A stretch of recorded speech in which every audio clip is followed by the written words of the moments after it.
Department. While this hearing is about the Department's FY 2019 budget request, I would suspect that you will hear about a number of other issues unrelated to the Department's resource and funding needs. My focus in this hearing is to better understand your top funding priorities and to emphasize those that are important to our nation. The Department of Justice is responsible for and involved in many important national priorities. Arguably, the greatest responsibility includes keeping Americans safe, which carries a new meaning given the growing national security threats of today, and upholding the rule of law. This requires that Congress adequately fund our nation's law enforcement efforts, including counterterrorism and cybersecurity initiatives. In Kansas, the Department recently successfully investigated and convicted individuals who conspired to bomb residents of Somali immigrants to our state. The work done by the FBI, by the liberal Kansas Police Department, the Seward County Sheriff's Office, the Ford County Sheriff's Office, the Garden City Police Department, the Dodge City Police Department, and the Finney County Sheriff's Office, along with the Kansas Highway Patrol and the Kansas Bureau of Investigation, and the United States Attorney's Office, should, in my mind, be a model for federal and local partnerships.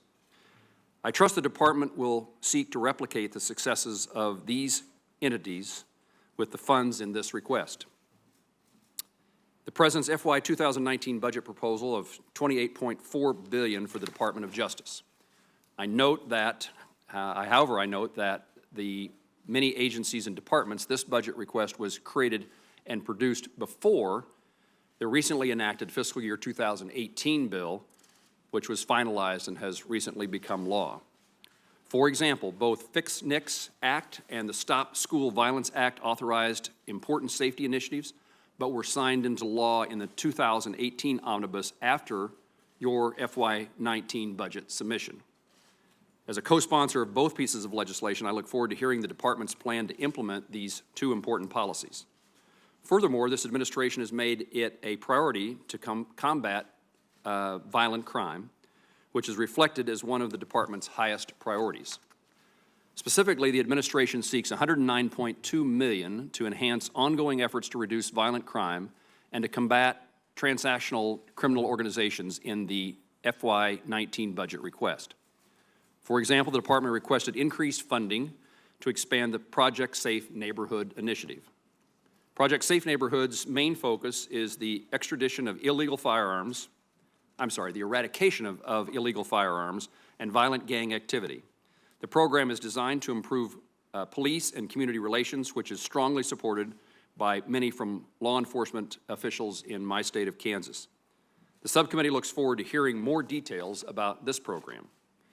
I also look forward to hearing about the impact of emerging technologies, such as those being utilized by the National Integrated Ballistics Information Network, known as NIBIN.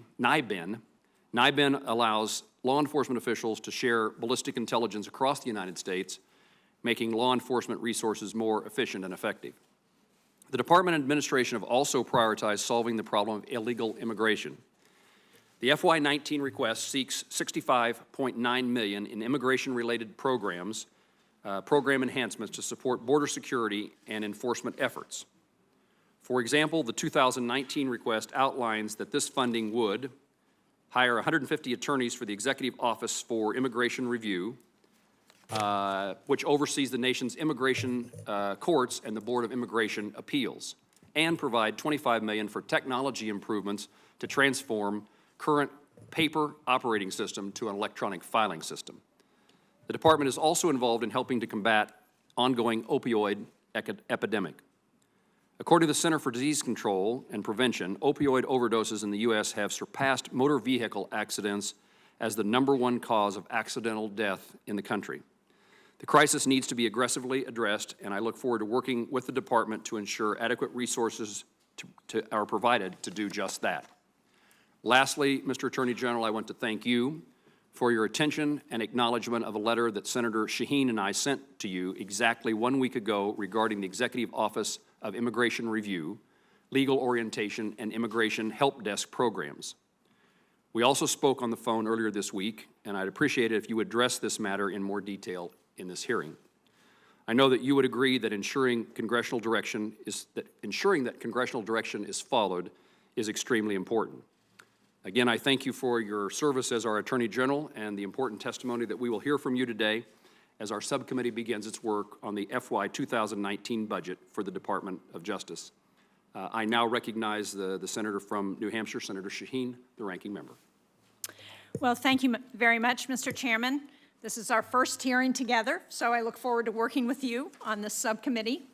And I'm very pleased that the Attorney General Sessions is here with us this afternoon. Thank you for being here, and thank you for taking time to speak with me last week on the phone. I want to begin by thanking the 115,000 career employees of the Department of Justice. They are working hard every day to keep Americans safe from crime and terrorism. And the breadth of issues that the department handles on a daily basis is vast. I do have a concern that as I look at the budget proposal for fiscal year 2019, the department has requested addressing these missions with less funding, a reduction of $1.9 billion, which is 6.2% less than the level provided in the omnibus we passed last month. Now, while I was very pleased to see the funding levels preserved for life-saving grant programs under the Office of Violence Against Women, I'm concerned about some of those drastic reductions and eliminations that have been proposed for other programs. As you know very well, the Justice Department is on the front lines fighting the deadly, uncontrolled opioid epidemic. As Senator Moran said, and as every member of this subcommittee knows, this is an epidemic that we have seen across this country. It's an epidemic that is still gaining strength. And I just came from a group of family members from the Addiction Policy Forum who are here to advocate, who talked about the challenges that they face. And they reminded me that we lost, as Senator Moran said, about 63,000 Americans last year to the opioid epidemic. And for every one of those people lost, they have a family who is suffering and is experiencing that loss. So I certainly support enforcement and prosecution efforts, but I believe they should be paired with prevention and treatment responses as well. This balanced approach is something that I've heard from police chiefs, from judges, and from other criminal justice professionals in New Hampshire. The critical need to help children and families grappling with the opioid crisis in their neighborhoods and within their own families is very real. And even the DEA has focused on a comprehensive approach to opioids with their threefold 360 strategy that targets enforcement, diversion control, and community outreach. Manchester, New Hampshire, which is our largest city, and I know as Attorney General you've already been there, and we appreciate that. It was one of the first locations chosen for the 360 program, and the DEA has seen real success there, not only in tackling heroin and opioid trafficking, but by partnering with social service and other community groups like the Boys and Girls Clubs of Manchester to provide that prevention and education programs for young people that are so critical. New Hampshire has also been grappling with the dramatic rise of fentanyl, the synthetic opioid that's approximately 50 times more potent than heroin, 100 times more powerful than morphine, and unfortunately, New Hampshire leads this nation in overdose deaths from fentanyl. Sadly, it's now spreading across the country, and it's something that has overwhelmed state crime labs, already backlogged with testing crime scene evidence. We provided a total of $447 million for justice grant programs, $299 million more than we provided in the FY17 budget, to help communities respond to the opioid crisis with a balance of enforcement, treatment, and prevention programs. So I'm interested to hear how the department plans to expand these programs and what your FY19 budget request will do. I'm concerned that right now calls for eliminating key programs like the COPS anti-heroin task forces, which we funded at $32 million. It calls for dramatic cuts in programs like the Coverdell program, which we talked about, and I know it's something that you care a lot about because you authored that legislation. I'm also concerned about the continued hold on the FY 2017 burn JAG awards to our states.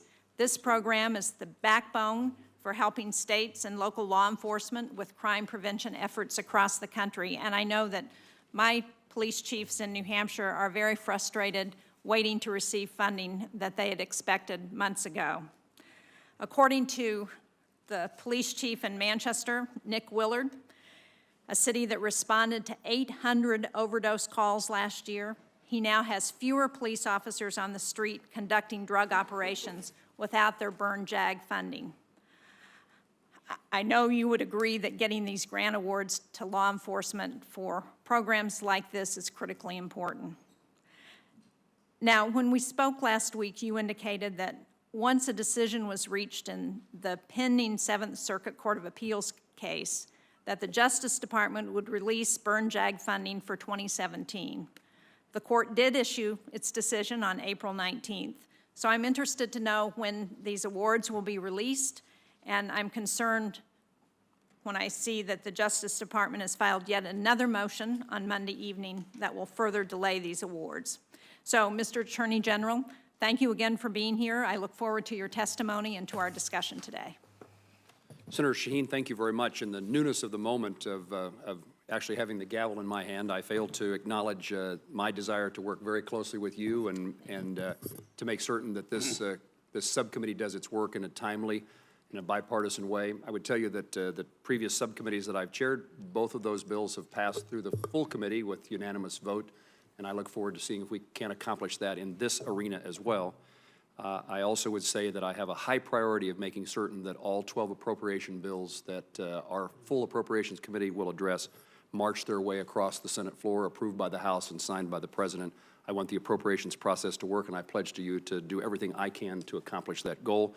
In that regard, I'm honored to recognize the chairman of the full committee, who has stated on so many occasions this committee is going to do its work, and I look forward to not only hearing Senator Shelby's remarks today, but in particular working with him to make sure that we accomplish our goals in this subcommittee. The senator from Alabama, the chairman of the committee, is recognized. Thank you, Senator Moran. I will be brief. I just want to welcome my former colleague, Jeff Sessions, the Attorney General of the United States, to this appropriation hearing. We will be working with the Justice Department to help fund the requisite programs. Of course, that includes the FBI, because it has to be done, and I hope under Chairman Rand and Ranking Member Shaheen that we can move this bill to the floor as fast as possible and not go from crisis to crisis, you know, with some certainty. With that, I'm going to have a number of questions, but I'd like to do them for the record, and I would ask my unanimous consent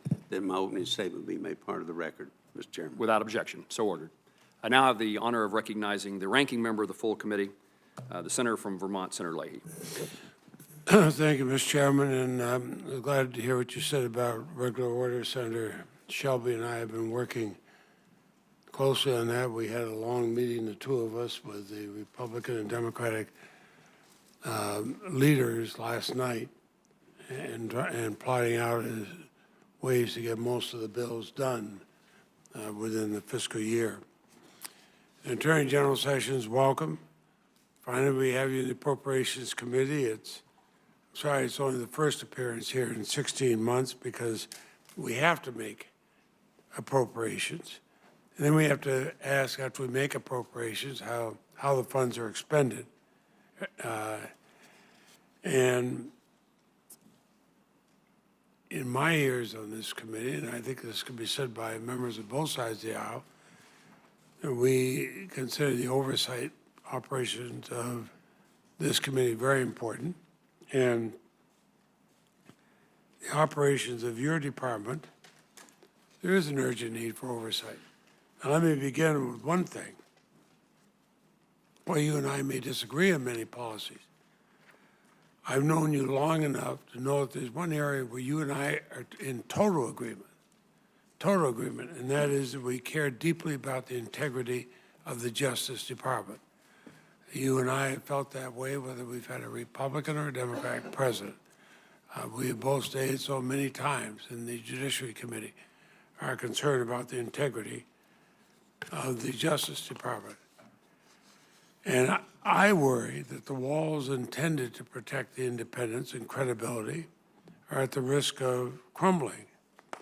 I am very concerned how the president's relentless and I think baseless attacks on senior DOJ and FBI leadership, including attacking you for your recusal from the Russian investigation, something you were required to do. You just followed the law and you did the right thing. That's simply without precedent, and I believe it's wrong. We've also learned that the president wanted to fire Special Counsel Robert Mueller last year. The president's allies are now going on television, apparently at the direction of the White House, to build a case for firing your second in command, Rod Rosenstein. Some in the Congress have, I think, irresponsibly even talked about impeaching Rod Rosenstein. Now, I've been here 44 years. I've never seen such attacks, and again, against people in Democratic or a Republican administration. I worry that they're being done to interfere with your department, the Department of Justice, a place that you and I have always tried to protect, their ability to complete an investigation into how and with whom Russia attacked our democracy. You're at the helm of a Justice Department under siege. This is your chance to talk with us about how you're going to protect it. And in that regard, don't let the Justice Department turn its back on a proud tradition of being a guardian of equal justice for all, including the most vulnerable in our society, the most disadvantaged. You have to be careful. Civil rights, voting rights, immigration. There is giving equal protection to all, including the most vulnerable in our society. So, Mr. Chairman, those are the areas I will question, because it is the Department of Justice is there for all of us, for every American. And I want to make sure that the Attorney General has the tools and the ability to do that. Senator Leahy, thank you very much. We now will recognize our witness today. I welcome once again Attorney General Sessions to this subcommittee hearing, and I recognize you for your opening statement. Thank you very much, Chairman Moran and Ranking Member Shaheen, distinguished members of this committee, friends and former colleagues. Thank you for the opportunity to be with you. I'm particularly pleased to be able to congratulate my former senior senator for 20 years, Senator Shelby, for being chosen to chair this historic committee. It is a tremendous honor, Senator Shelby, and my sincere congratulations to you. And you can know for sure how much I've appreciated our good relationship for 20 years. It's been an honor of a lifetime to serve as the Attorney General of the United States and to represent the men and women of the Department of Justice. You can be sure, really sure, that I understand the importance of the office I hold, and I will strive to be worthy of it. Every single day, the 115,000 men and women of the department work to protect our national security against terrorist threats, reduce violent crime in our communities, stop deadly drug dealers and their organizations, and strengthen the rule of law. So today I'd like to lay out some of the priorities reflected in our budget request. First of all, the department has rapidly moved to improve partnerships with the 85% of law enforcement officers who serve at the state, local, and tribal levels. We know that we cannot succeed without them to make America safe. And yesterday, we were once again reminded of the sacrifice we ask of our men and women in blue. Officer Crystal Almeida and Rogerio Santander responded to a routine call at a Home Depot in Dallas, but they did not return home. And today we mourn with the family of Officer Santander and pray for the recovery of Officer Almeida. The men and women of law enforcement deserve our respect. They deserve our support. They deserve our commitment in our work to reduce crime. After 2 decades of declining crime, in 2015 and 2016, the violent crime rate went up by nearly 7%. Assaults went up 10%, rape went up nearly 11%, murder increased in those 2 years more than 20%. That's the largest increases since 1968. President Trump, our federal officers, our local law enforcement partners are determined that this crime rate rise will not continue. Our prosecutions of illicit drugs, gun violators, violent crime, gangs, opioids, and immigration offenses are going to go up too. In 2017, we brought cases against more violent criminals than any year in decades. We charged the most federal firearms prosecutions in a decade. We convicted nearly 500 human traffickers and 1,200 gang members. Your strong support, Congress's support for our work means that we can sustain our Project Safe Neighborhood program, where our United States attorneys will meet with your local community leaders and law enforcement leaders to develop crime reduction plans based on local needs. This is a program that has proven to work scientifically. It's been analyzed, and I feel great support for it when I travel around the country. Indeed, there are some good signs in the preliminary data that the increases in murder and violent crime appear to have been slowed, and violent crime may have actually begun to decrease. We also embrace the President's goal of reducing prescription drugs sold in the United States by 1/3 over the next 3 years. This is an important step in reducing addiction and overdose deaths. We are simply prescribing too many drugs in this country. This department is going after drug companies, doctors, pharmacists, and others who violate the law, and we will use civil, criminal, and sound regulatory powers to do so. I've directed that every United States Attorney's Office establish an opioid coordinator to focus on this dramatic problem. As Senator Shaheen noted, the largest cause of death for Americans under age 50 is drug overdoses. That is a stunning statistic. We've got to do something about it. We've already charged hundreds of people suspected of contributing to the ongoing opioid crisis, including over 50 doctors for opioid-related crimes, some very serious criminals. 16 of these doctors prescribed more than 20.3 million pills illegally. Our organized crime drug enforcement task forces have also indicted more than 6,500 defendants in opioid-related investigations and forfeited more than $150 million. With powerful drugs like fentanyl and heroin on our streets, we are experiencing overdose deaths, the likes of which we've never seen before. This must end. We are out of time. We have to see results now, and I truly believe we can change this dynamic. Amazingly, in the last month alone, the DEA seized a total of more than 90 kilograms, 2.2 pounds per kilogram, of suspected fentanyl in cases from Detroit to New York to Boston. Fentanyl is 50 times as powerful as heroin, and it's so powerful that an amount equivalent to a pinch of salt is powerful enough to be deadly.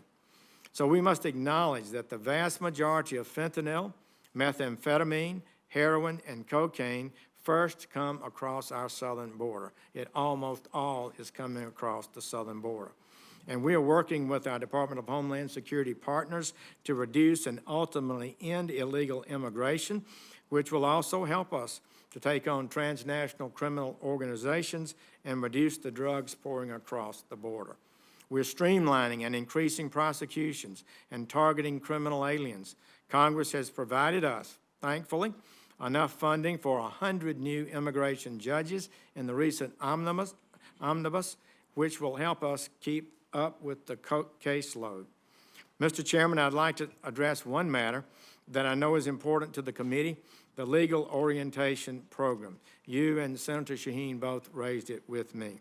I've reviewed the situation, and I have previously expressed some concerns about the program, and the Executive Office for Immigration Review has expressed its intent to pause 2 parts of the 5-part program pending the results of a formal review of the program. I recognize, however, that this committee has spoken on this matter, and out of deference to the committee, I've ordered that there be no pause while the review is being conducted, and I look forward to evaluating such findings as are produced, and will be in communication with this committee when they are available. Our explicit goal for the Department of Justice are to reduce violent crime, reduce the surging increase in homicides, reduce overdose deaths, and to reduce prescription opioids.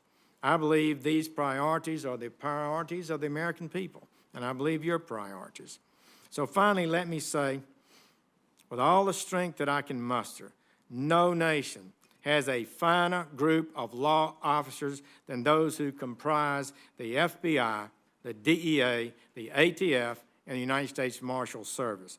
They are now in 24 hours a day, in every corner of America, working courageously and faithfully to protect this nation and our people. And when we face criticism, we're not going to be defensive. When questions arise, even if misplaced, we will take necessary action to establish that concerns are either not true or take strong action against any wrongdoing. This department, above all others, can never get too big for its britches or think itself in any way as above the law that we must apply to others. We know the government always wins when justice is done. So, Mr. Chairman, I'm looking forward to discussing these matters with you and members of the committee. Mr. Attorney General, thank you very much. Let me first use this as an opportunity to say how wholeheartedly I agree with your assessment of the law enforcement officials at the Department of Justice and across the country, and how worthy they are of our respect and support. And I appreciate the sentiments that you expressed on their behalf, and I would assume I join all my colleagues in indicating our full faith and belief in those who work every day to protect the lives and safety of Americans here at home. So thank you for those strong words, and I commend you for them. Secondly, let me thank you for your response. As I indicated in my opening statement, Senator Shaheen and I corresponded with you in regard to the pause of the Legal Orientation Program, and I want to thank you for your recognition of congressional words, actions. The pause would be in contravention of this subcommittee and the full Appropriations Committee, and actually Congress's direction that no pause occur. And I appreciate you, again, recognizing the rule of law and your support for members of this committee and our desire to see that program continue. So thank you for the response that you gave us here today. I'm pleased to hear it. Now, let me turn to my questions. Let me first say that opening statements by other members of the subcommittee can be made part of your 7 minutes, or could be made as a request by unanimous consent to be made part of the record. Let me ask about the census. Mr. Attorney General, this past December, the Department of Justice sent an official letter to the Census Bureau requesting that it reinstate a question on the citizenship status to the 2020 census forms. This subcommittee also has jurisdiction over the funding of the census. So just let me give you the opportunity to explain why the department made this request, and will you elaborate on how the data gathered would be used? I'd be pleased to discuss it as much as I can. The matter is in litigation, so I have some handicap in discussing all matters that you might be interested in. The census, I believe, it's common sense and it would be appropriate to ask whether or not a individual being surveyed is a citizen of the United States or not. It had previously been in the census and remains a part of the annual survey that's done. So I think that's where we are. It can help us in determining a number of issues, particularly in our Civil Rights Division, and our attorneys have compiled some legal reasons we think that would justify that question, and would be pleased to send that to you. General, thank you very much. Let me turn to the COPS program. Your FY19 request proposes to transfer the COPS office to the COPS office to the Department Office of Justice Programs, but in executing this transfer, the program itself will take a $176 million reduction from FY18 enacted levels. As you know, the COPS program has received broad bipartisan support from this committee in the past, and Attorney General, could you explain to me, to the committee, why this restructuring is useful or necessary? Well, it is popular with this committee and popular with the Congress. Most presidents often have not been as supportive as the Congress has. So once again, our budget is below the request you would ask. We do believe that we can save money and provide more money for the grants themselves by consolidating the COPS program in the Bureau of Justice, Office of Justice Programs, and its sub-component, Bureau of Justice Statistics. They have the infrastructure, the teamwork, and the capability of managing grants, and we think that would be a nice step to improve productivity and efficiency. It would not undermine the program, in my view, in any way. It's very popular with our law enforcement officers, and we also are creating a circumstance and recommending that more of the money be available as a priority to school resource officers to deal with violence in schools. Thank you for your response. Let me turn to HIDA, the high-intensity drug trafficking areas. Your FY19 request, you propose to transfer the Hyda Program from the Office of National Drug Control Policy under the Executive Office of the President to the Drug Enforcement Administration. So HIDA initiatives provide assistance through federal grants to state, local, and tribal law enforcement agencies operating in areas determined to be critical drug trafficking regions of the United States, including, unfortunately, several in Kansas. Often these HIDA initiatives work hand-in-hand with the Drug Enforcement Administration. I understand there are a large number of special agents within the DEA that are solely dedicated to the HIDA program. While I understand the desire and rationale of supporting the transfer of this program to DEA, I also recognize the concerns expressed by some of my colleagues and by certain law enforcement entities in Kansas that this transfer may hamper an important and successful grant program by moving it to an agency with no grant-making experience. Can you address these concerns and elaborate on why you believe that this programmatic shift is necessary? Chairman Moran, the President challenged all of us to seek to improve the efficiency and productivity of the government. You are correct that DEA and the HIDA organization have worked closely together for many, many years, I guess actually since the beginning. I remember when it was created. The HIDA reports through or to the ONDCP, the Office of National Drug Control Policy. That is a policy function.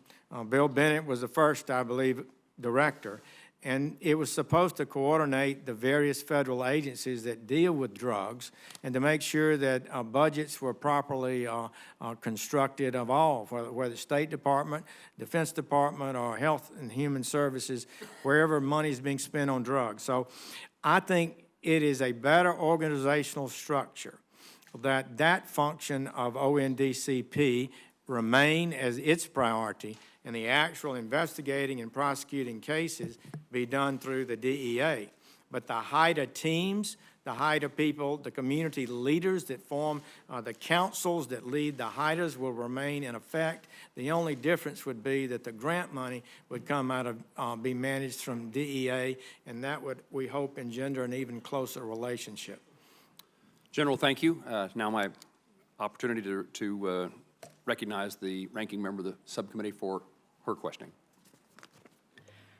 Thank you, Mr. Chairman, and Thank you, Attorney General Sessions, for the decision on the legal orientation program. I'm pleased to hear that you have responded to the concerns that Senator Moran and I raised. I would just point out that one of the other items in that letter was a request for information regarding the methodology of the efficiency study that is underway. So I would hope that that information would be forthcoming to us as soon as that's available. I will make sure that happens. Thank you. I wanted to follow up on Senator Moran's question about the Hyda Program, because that's one that has also been very important in New Hampshire, and I'm sure when you were there you heard how helpful it's been in addressing our opioid epidemic and actually capturing some of the drugs that have been coming across the border into New Hampshire. And I appreciate the interest in efficiency, although I've heard from the folks who participate in Hyda in New Hampshire that they are very happy where they are.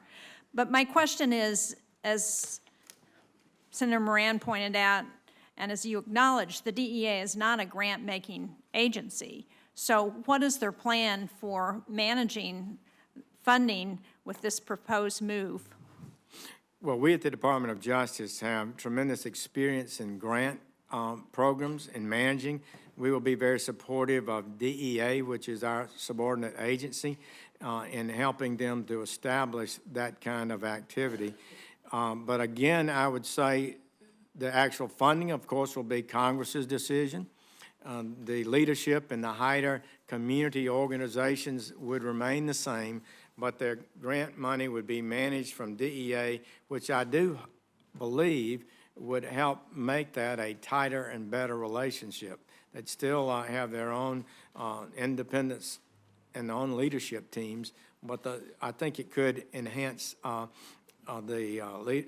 and I do believe ONDCP probably never was created or expected to be a grant program of this kind.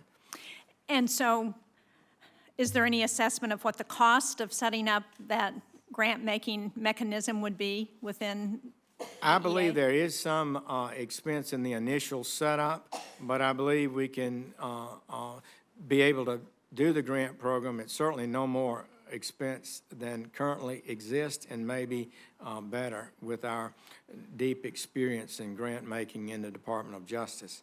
So we would go from the basically the White House ONDC office, ONDCP, to the Department of Justice. Well, I look forward to hearing more about that. As I said in my opening statement, I am hearing from police chiefs throughout New Hampshire about their concern that the expected funding from the Burn JAG program has not yet been forthcoming. So the Seventh Circuit released their decision on April 19th that the Justice Department exceeded its legal authority in placing conditions on Burn JAG. When you and I discussed this on the phone, you pointed out that win or lose, those grants would go out.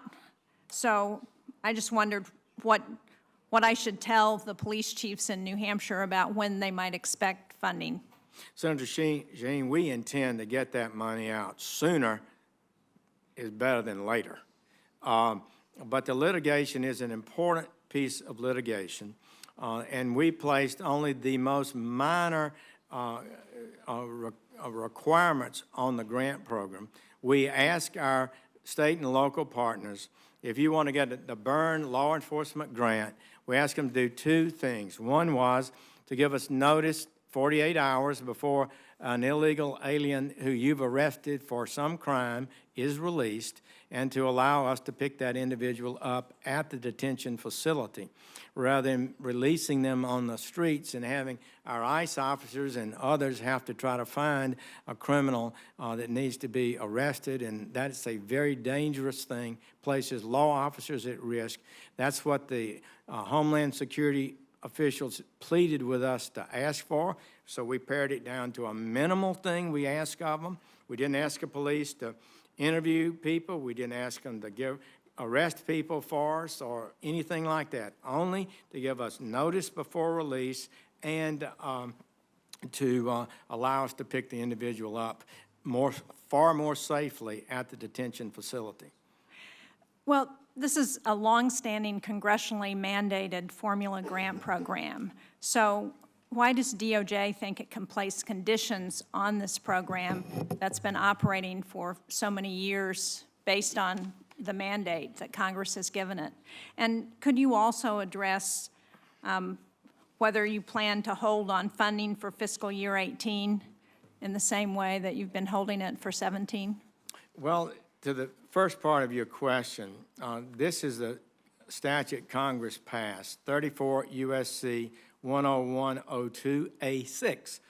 And it says the Assistant Attorney General of OJP shall exercise such other powers and functions as may be vested in the Assistant Attorney General pursuant to this chapter or by delegation of the Attorney General, including placing special conditions on all grants and determining priority purposes for formula grants.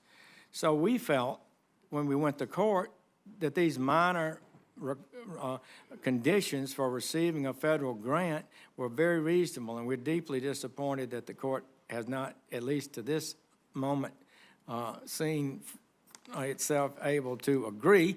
And we'll, of course, abide by the law, but we do want to review the situation and see if we cannot improve it. And I'm out of time, but just briefly, I know that DOJ filed another motion with the Seventh Circuit on April 23rd.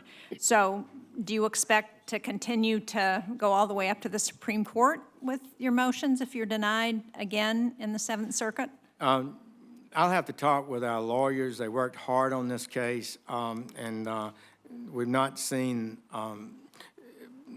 So one thing about it, it's one thing to deal with the merits. It's another matter to deal with the preliminary injunction.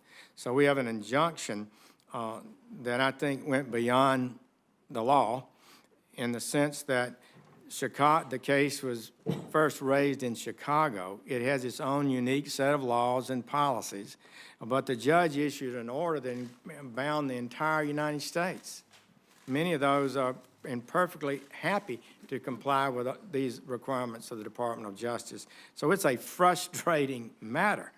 It's a big deal, and I think I have to say I've been appreciative of our law enforcement leaders who I think by and large agree that these minimum requirements are legitimate.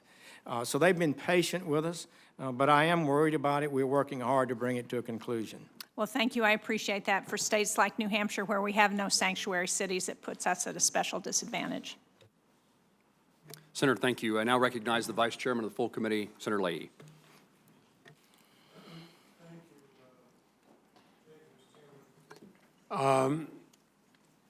Attorney General, last week I sent you a letter regarding your commitment to recuse from any existing or future investigation of any matters related anyway to the campaigns for president. Are you recused from the federal investigation of the president's attorney, Michael Cohen, which reportedly does involve matters directly related to the campaign, including possible campaign violation? Senator Leahy, I am honoring the recusal in every case and every matter that comes before the Department of Justice. I committed to that in my confirmation hearing, and I have honored that and will continue to honor that. Does that include Cohen?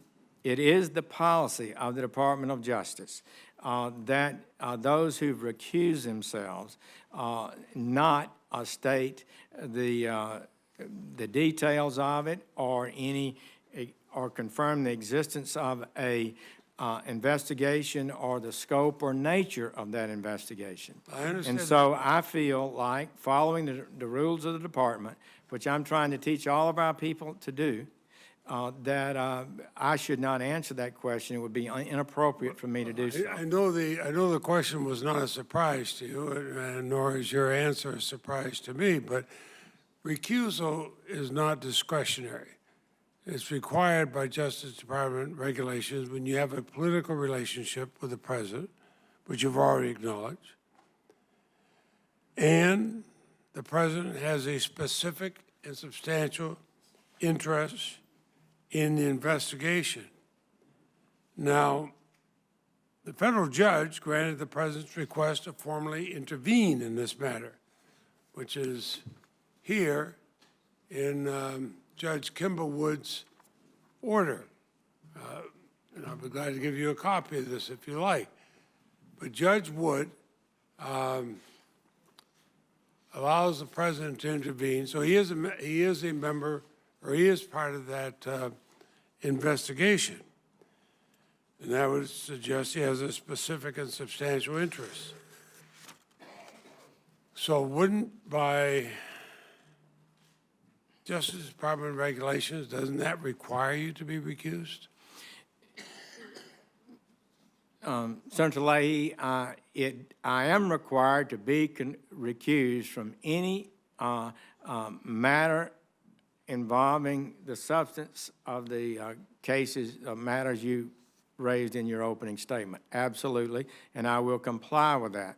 But it is the policy of the department that if you get into discussing the details of those matters, you can reveal the existence, scope, or breadth, or nature of a matter that would be inappropriate. So I think the best answer for me, having given it some thought, is to say that I should not announce that. In fact, recusals that happen all the time in the department are not made public, but they're internally binding.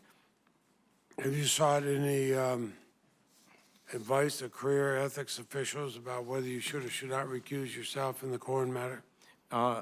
I have sought advice on those matters, and I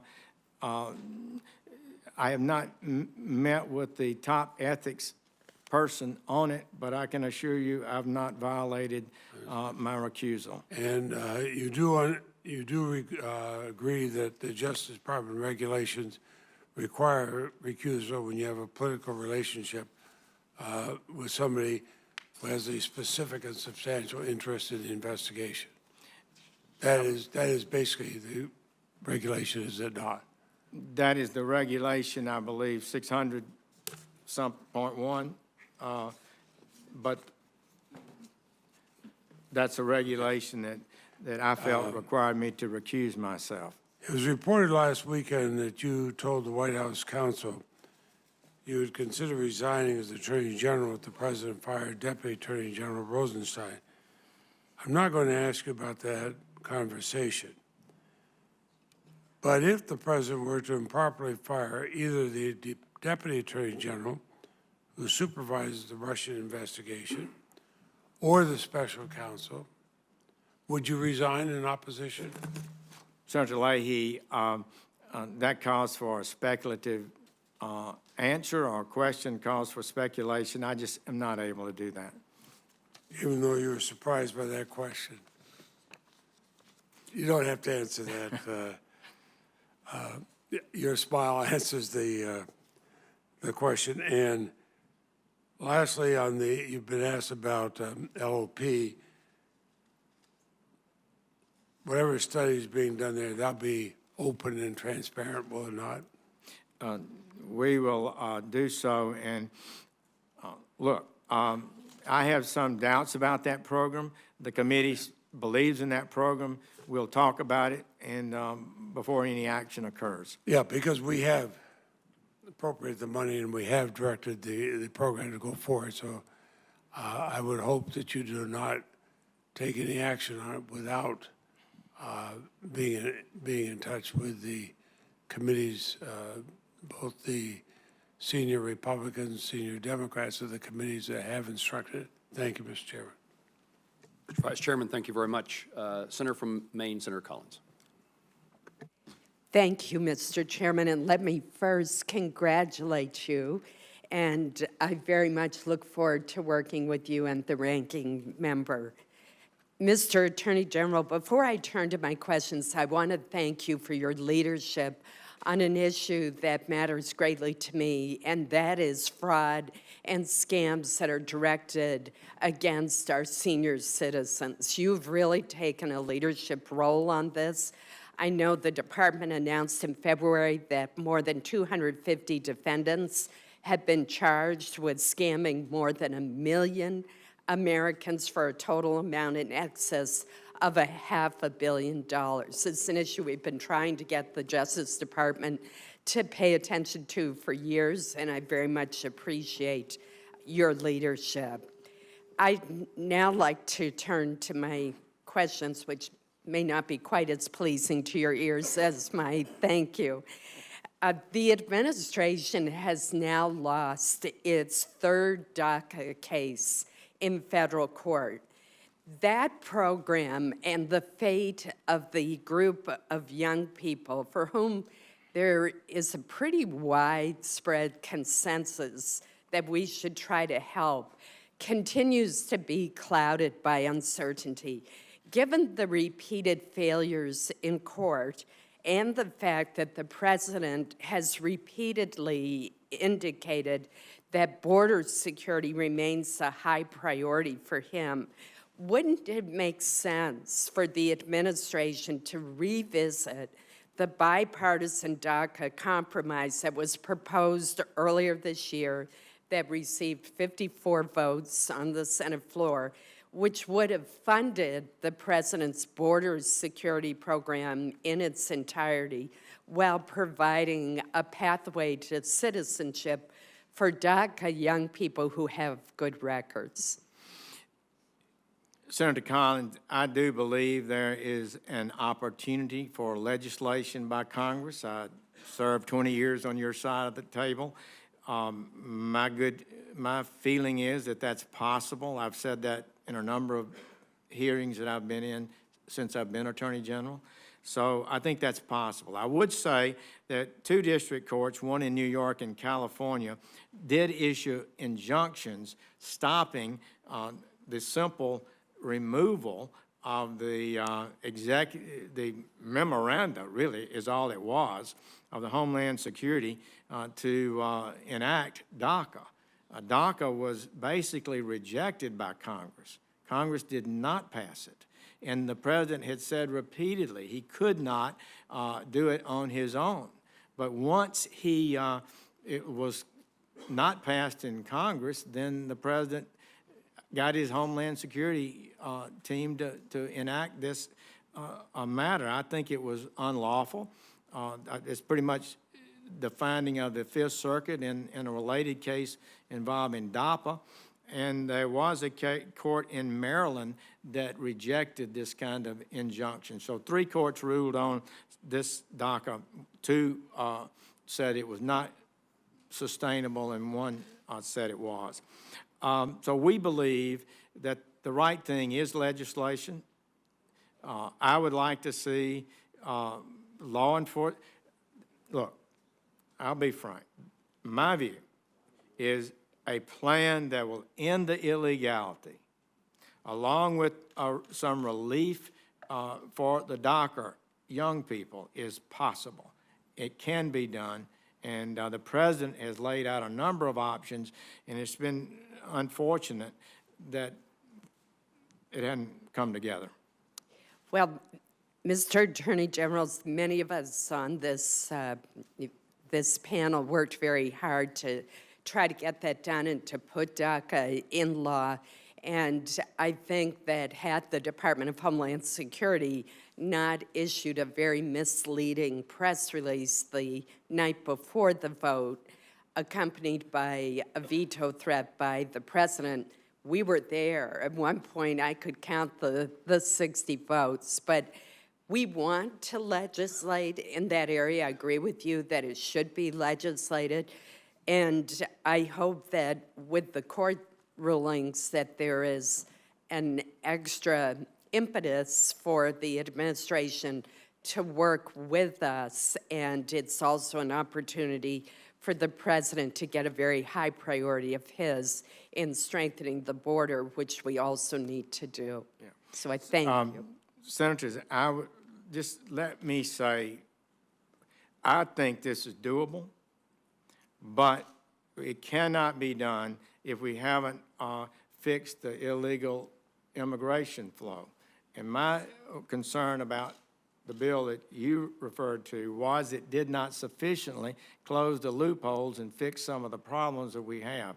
If we could get that done, I think the possibility of a successful legislation would be greater. That's what the president said, and I think it could be done. Thank you, Mr. Chairman. Senator from Hawaii, Senator Schatz.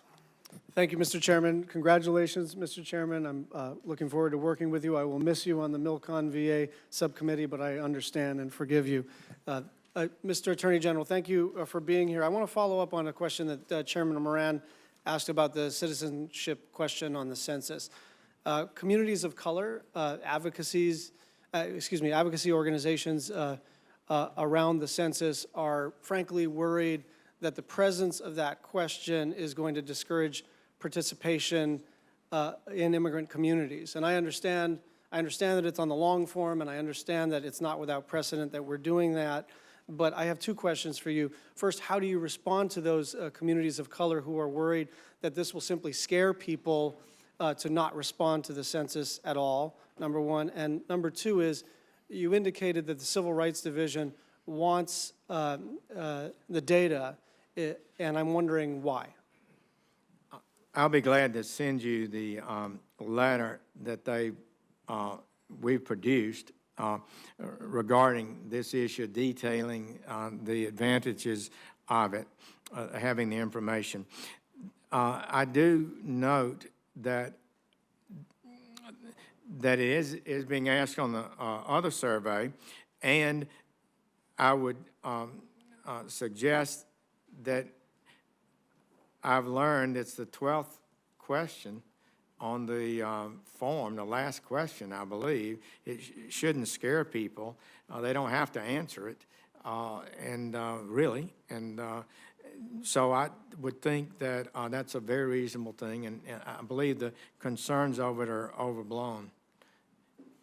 Okay, let's move on. I really appreciate what you're doing on opioids, and I am especially pleased that this committee and others are working in a bipartisan fashion to solve this problem. And I want you to interpret the following line of questioning not in an adversarial way. I want to ask you about medical marijuana. And I want to tell you that I'm the son of a principal investigator, and I came to the question of medical marijuana with great skepticism. But there are credible scientific studies that show that where medical marijuana is legal, opioid overdose deaths have gone down, and these studies are published in the Journal of the American Medical Association and the RAND Corporation with the input from the National Institute on Drug Abuse. The opioid epidemic is a major crisis, and I'm wondering whether you think, given your history as a successful conservative politician with a certain set of beliefs about marijuana in particular, whether given two things happening at once, there's all kinds of new data that shows an inverse correlation between the availability of medical marijuana and opioid deaths and opioid prescriptions and opioid illegal activity, and your commitment to try to reduce this opioid epidemic. Do you have at least an aperture to look at these data and reconsider your opposition to medical marijuana and marijuana in general? Medical marijuana, as one physician told me, whoever heard of taking a medicine when you have no idea how much medicine you're taking and ingesting it in the fashion that it is, which is in itself unhealthy. However, I think there may well be some benefits from medical marijuana, and it's perfectly appropriate to study that. I do not believe at this point that, I think one study that suggested that there's some sort of inverse relationship between increased marijuana use and reducing of deaths. I did see that. I've asked my staff to take a look at it because science is very important, and I don't believe that will be sustained in the long run. The American Medical Association is absolutely, resolutely opposed to marijuana use. I think so is Mr. the Attorney General, Pediatric Association. Sure, They've my final- studied it over years, so it's a matter of science, and Sure. I think My we should final be free question- to discuss it. My final question, the DEA in August of 2016 called for applications to produce more federally approved research-grade marijuana.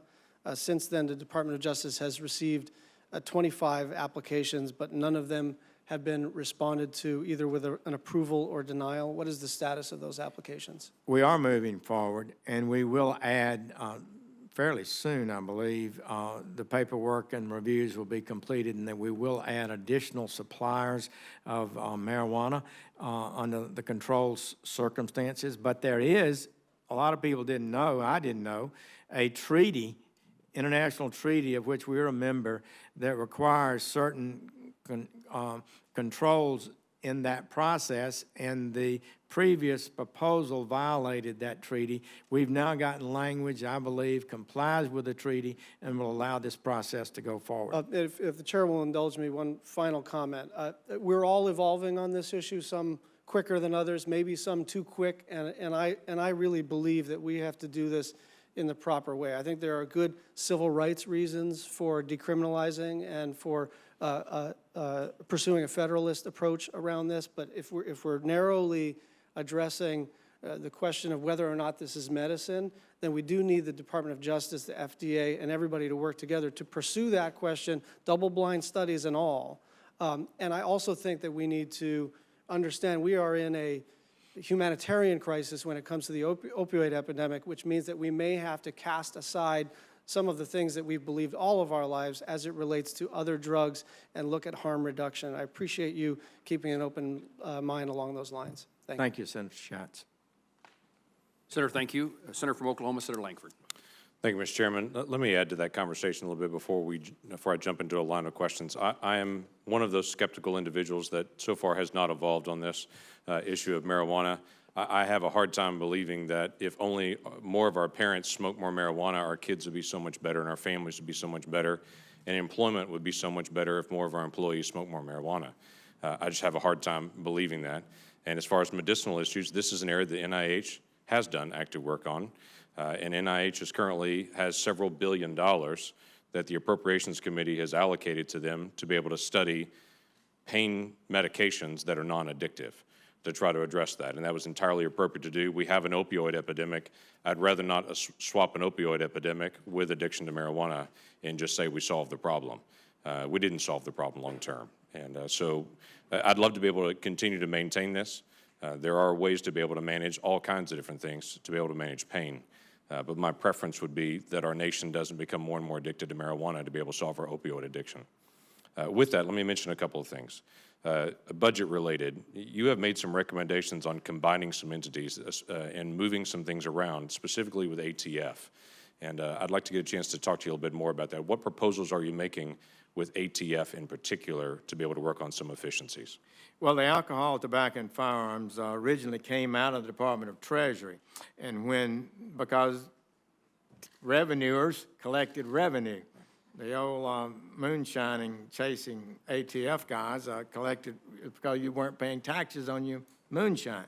So that's the history of it. But over the years, ATF has shifted far more to being the frontline agents on violent crime, bombs, explosives, arson, and firearms. So that's where the trend has gone. So this agreement, I think, is a smart one. It moves the tax part of ATF that still exists back to Treasury and keeps a leaner, more focused ATF on firearms and explosives in the Department of Justice. How long do you think it would take to make that transition? I think we could do it within the year, and we would expect to if Congress would approve it. ATF has accepted it. Their leadership is supportive, so I believe it's something that would be good, be efficient, and a smart realignment of resources. Okay. Any other areas of realignment of resources that you'd recommend with DEA, ATF, FBI, any of those as well that you would recommend that are similar to that? Well, we've made a number of recommendations for consolidation in the Bureau of Prisons. We've made some within some of the regional offices of Community Relations Service. We've had a number of other changes that we are proposing. All right, well- We believe that every dollar that we can properly expend at the point of the spear, effectively carrying out the taxpayer's desire rather than feeding a bureaucracy, is good for America, and that's our goal. Okay, that'd be helpful. Your predecessor, Eric Holder, and I had multiple conversations over several years about an issue between ATF and FBI and their processes of how they actually do an investigation. FBI has one set of processes, ATF has another set of processes. It came out most evident during the Fast and Furious time period around 2010 and 11, when there was a close examination of the processes that ATF went through to be able to do that investigation for Fast and Furious, and the FBI agents immediately stepped out and said, we would never be allowed to do what ATF did. So during that time period, a lot of conversations that I had with Eric Holder was, is there a study to be able to look at and try to figure out if these two processes need to be aligned, if ATF needs to have more similar structure to what FBI does, how does that work?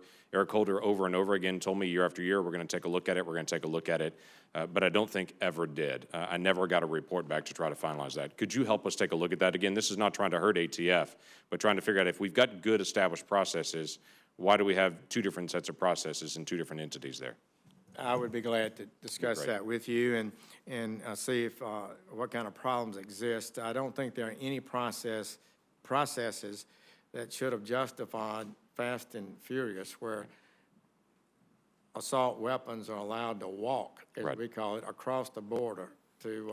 Well, that was the areas number where we one have thing no I heard from control. FBI folks. So I don't know how that happened yet. I know you've dug into it as probably as deeply as anybody in Congress, so thank you for that. Okay. Let me ask one more strange question. Are we out of crime victim needs? So the Crime Victims Fund is out there. It has about $10 billion sitting in it. Do we have that fully established? All crime victim issues are taken care of, and we don't need to allocate additional dollars towards that area? No. Well, that $10 billion is sat there and has been used as what's called a changes in mandatory program year after year. Chimps. And it's had this fake spending year after year. I did notice in your budget that you're recommending that we not use that as a pay-for, that we set a ceiling on that spending, save that money for crime victims, and not try to shift that over to somewhere else. Our budget would eliminate that procedure. It's something I've opposed, but it's stuck. It's been, perhaps as a member of this committee, something might happen, but it is it's something that's continued for a long time. We propose fixing that Well, problem. I met yesterday with a group of crime victims, and they had a real concern that that money is used not for crime victims, but is used for a gimmick in Congress, and they'd love to see that money actually go to crime victim organizations and uses with that. With that, I yield back. Senator, thank you. Senator Van Hollen. Thank you, Mr. Chairman, and congratulations to you. Look forward to working with you and the ranking member and others. Mr. Attorney General, welcome. And I want to associate myself with the comments of Senator Collins with respect to DACA, and that's obviously part of an ongoing discussion, but we've got to address this critical issue. We all have an interest in protecting the integrity of the Justice Department, and as a member of the Senate Judiciary Committee, you made a statement at a hearing that I thoroughly agree with, and I'm quoting, "The power to pardon is a legitimate power. It is one that ought to be exercised with great care." And then you ended saying, "I believe in the role of the pardon attorney," unquote. The pardon attorney is an office within the DOJ, is it not? It is a position in the Department of Justice. And can you think of any pardon during the 8 years of the Obama administration that did not go through the office of the pardon attorney? I don't recall. I know a number did during the Clinton administration. Starting with the Obama administration, 2 terms, 8 years. I don't think there was one. I don't know, actually. And I don't think there was a single pardon during the presidency of George W. Bush that did not go through the office, the pardon office. And you're right, the comment you made was in connection with pardons made by President Clinton. But my question to you is, do you stand by that statement that you made back during that hearing, that the pardon attorney the pardon power ought to be exercised with great care, and that you believe in the role of the pardon attorney in that process? Do you stand by that statement? I don't think that statement needs modifying, but it's obviously in context that the President of the United States clearly has the constitutional power to I understand, execute Senator. I'm not- pardon- Let me finish. No. Execute pardons without inquiring of the pardon attorney. And I'm not- It's been done very frequently in history. Well, That's Mr. just- Attorney General, I'm But not we do have disputing, Mr. Attorney General, Mr. Chairman, Mr. Chairman, I'm not disputing the President's pardon authority. I'm just quoting Well, a statement you made that I agree with respect to the role of the pardon attorney. And at the time, you made comments in the hearing saying that not going through that process was an abuse of power. So my question to you is whether or not you think not going through the pardon attorney is an abuse of the power, not an unauthorized power, but do you think it's an inappropriate use of that power? I don't know that I use that phrase, abuse of power, because it's clearly not. It's clearly within the power of the president to execute pardons without the pardon attorney. If you're doing a lot of pardons and you want to have a lot of cases and you want to have them reviewed by independent force, the pardon attorney provides a real asset to a chief executive before executing a pardon. Did the pardon of Sheriff Joseph Arpaio go through the pardon attorney office? I don't believe it did. Yeah. Did the Certainly pardon within of Scooter Libby go through that office? I don't believe it did. Okay.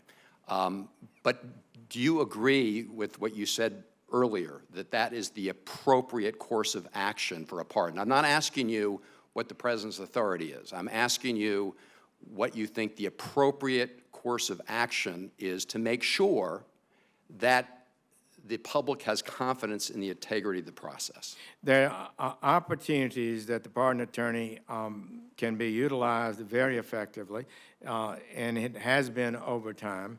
But I don't think it's in any way required that any president seek the opinion of the It's not a pardon requirement. attorney. I'm quoting from a statement you made saying it was abusive process in a particular case made by President Clinton. Let me ask you about something else that I also think we agree on in part. Well, which I is- would just say the pardons President Clinton made were stunning, shocking, and unacceptable on the merits. and but what- the two, Arpaio was 80-some years of age, and he was convicted of a misdemeanor. Mr. Attorney General, I'm not And gonna Mr. Libby dispute the is substance. well-known the circumstances In both of that cases, case. as you know, they did not go through Contributed greatly to what America. you described was the appropriate process. Let me ask you about the National Public Safety Partnership, PSP, which is a program established by the administration to help fight violent crime, one that I support. The city of Baltimore was invited to apply in a letter from the Justice Department back in 2017. The Justice Department said to the city, we've concluded that your jurisdictions have levels of violence that exceed the national average and that you're ready to receive the intensive assistance from the department.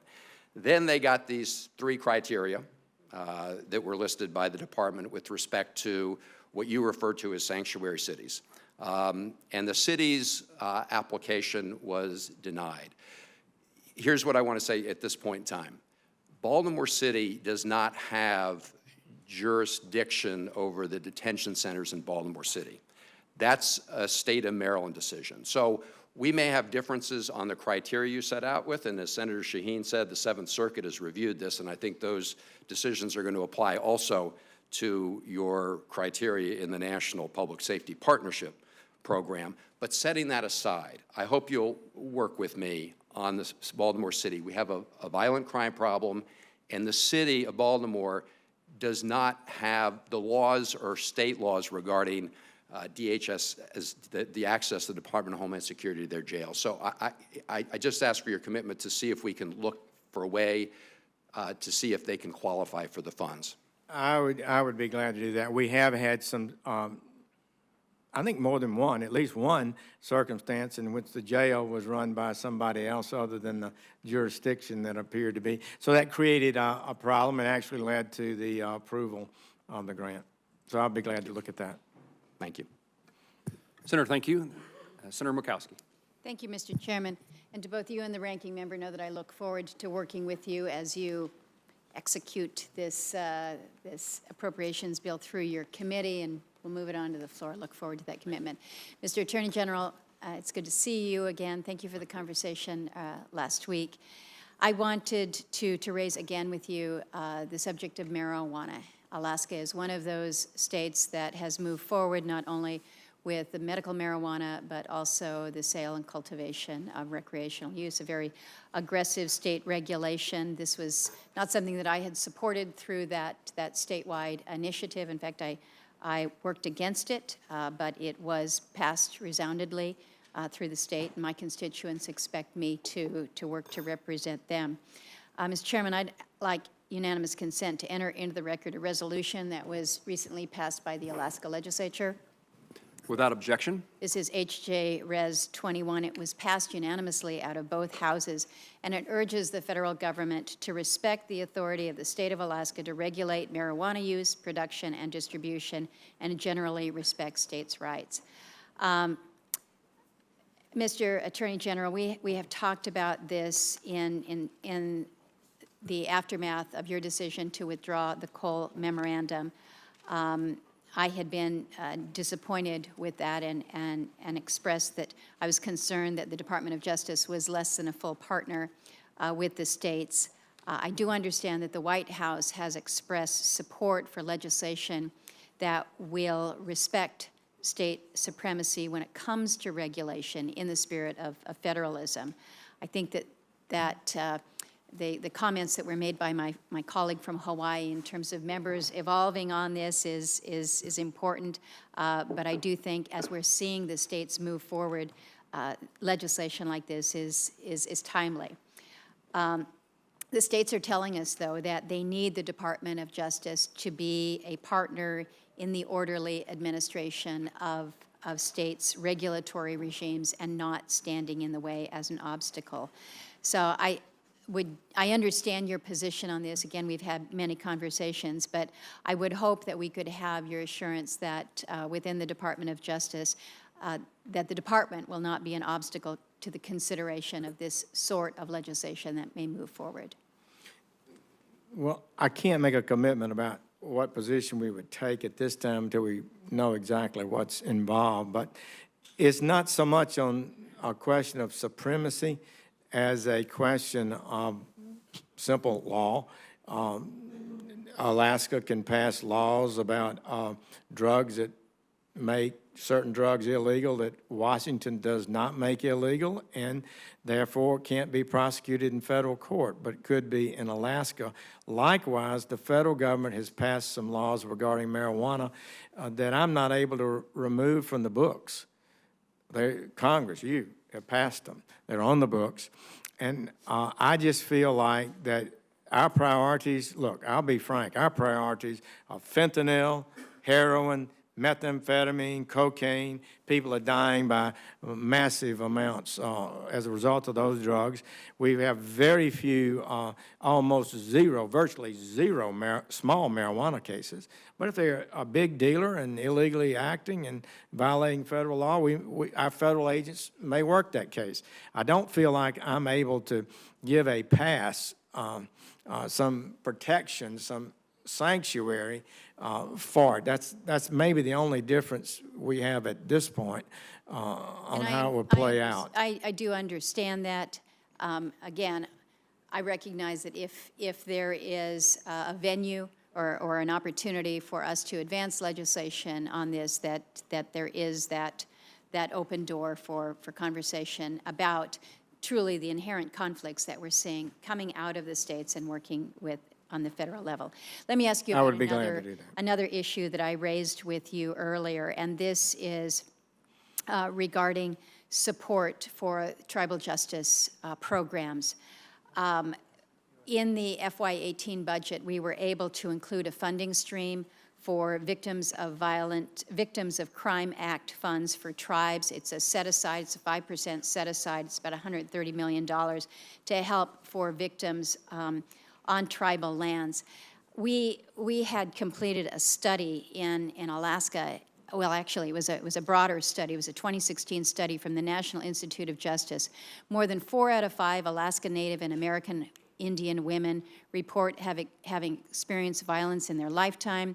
More than half report having experienced sexual violence in their lifetime. Nearly 40% have experienced violence in the past year, 14% who have experienced sexual violence in the last year. Our statistics when it comes to Alaska Native women and American Indian women are horrible when it comes to domestic violence, when it comes to the sexual assault. And so I think that we're making a small step forward with this small set-aside, and first time ever to see anything going towards those on tribal lands and in Alaska where we have different issues in the sense of not having Indian country, but a recognition that we must address this.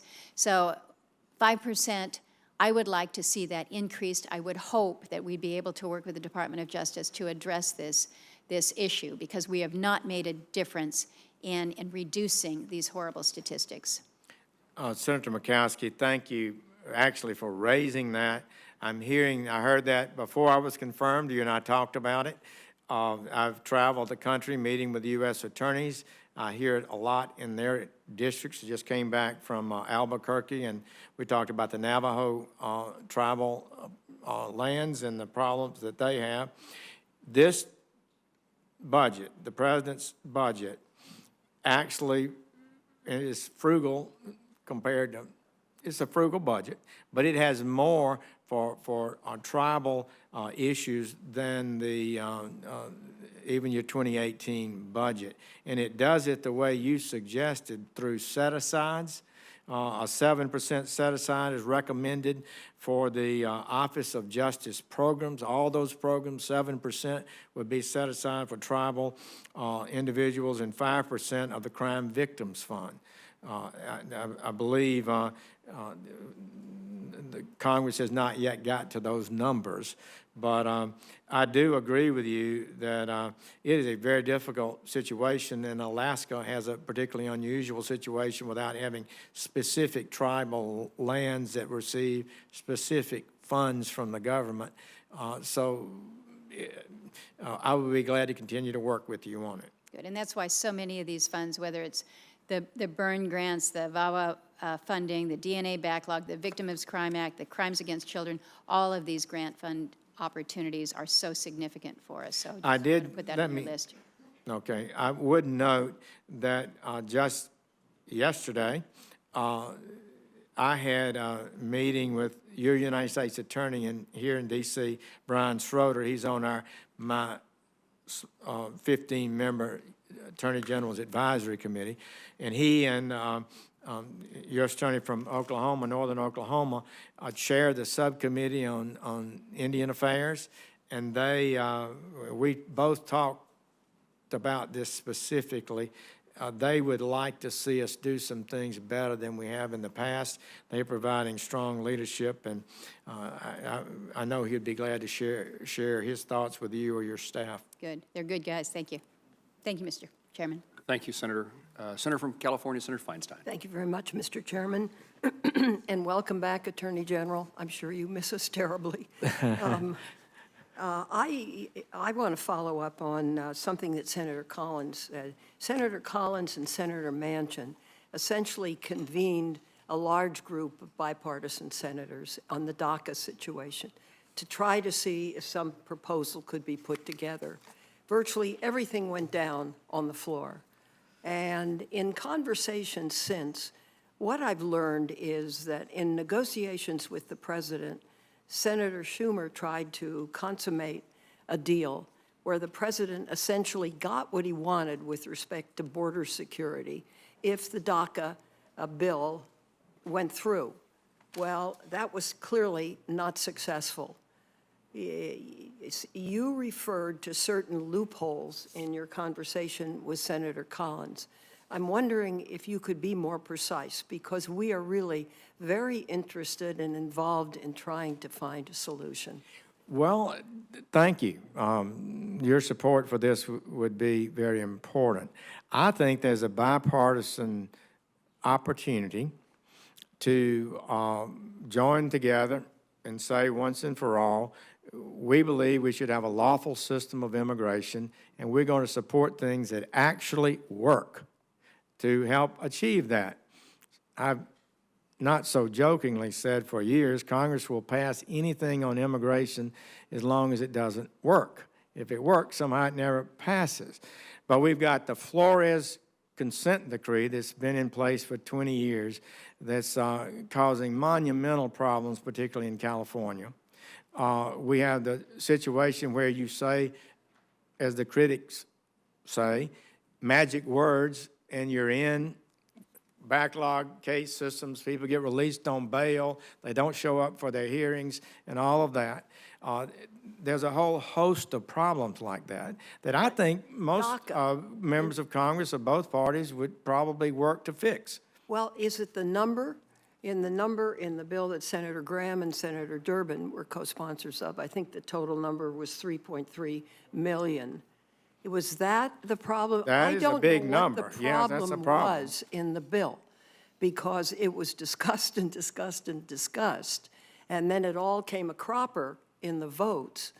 So it would be very helpful if you could be helpful to us and just identify some specifics that we could look at and try to put something together. Well, I Would you think do that's, that? that's certainly a fair request, yes, Okay. I will. Okay, let me go on then to bump stocks. DOJ recently started the rulemaking process to ban bump stocks under the National Firearms Act. And I have it in my assault weapons bill, which has some 29, 30 co-sponsors right now.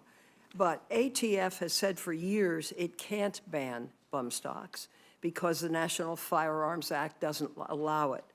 ATF repeated this position in April of 2017 and has repeatedly stated in public that ATF cannot ban bump stocks under current law. That's why we have proposed legislation to do so. How long do you expect this rulemaking to take? And if you find out what we found out, will you support a legal ban? I would need to review the legislation, but we have done intensive legal research. It always seemed to me that a bump stock converts a gun to effectively a fully automatic weapon. How can this be a close call? However, I acknowledge that the lawyers at ATF did a lot of research. It's a complicated matter, and they concluded it was not. We've continued to review that. We believe we've changed that view in the Department of Justice, and we believe the regulation could be effective to solve the problem. And it's up for comment now and made public. Hopefully, that would move forward and would solve the problem. By when do you expect the rulemaking will conclude? I think it won't be much longer. I'm not sure, but I think it's just a few months. 90 days, I believe, is what's left on the time. Okay, thank you. The Justice Department announced a policy change 1 month ago, indicating that it would remove records of certain fugitives from the FBI's NICS gun background check databases. Now, previously, all fugitives were recorded in the NICS database, so they couldn't buy guns.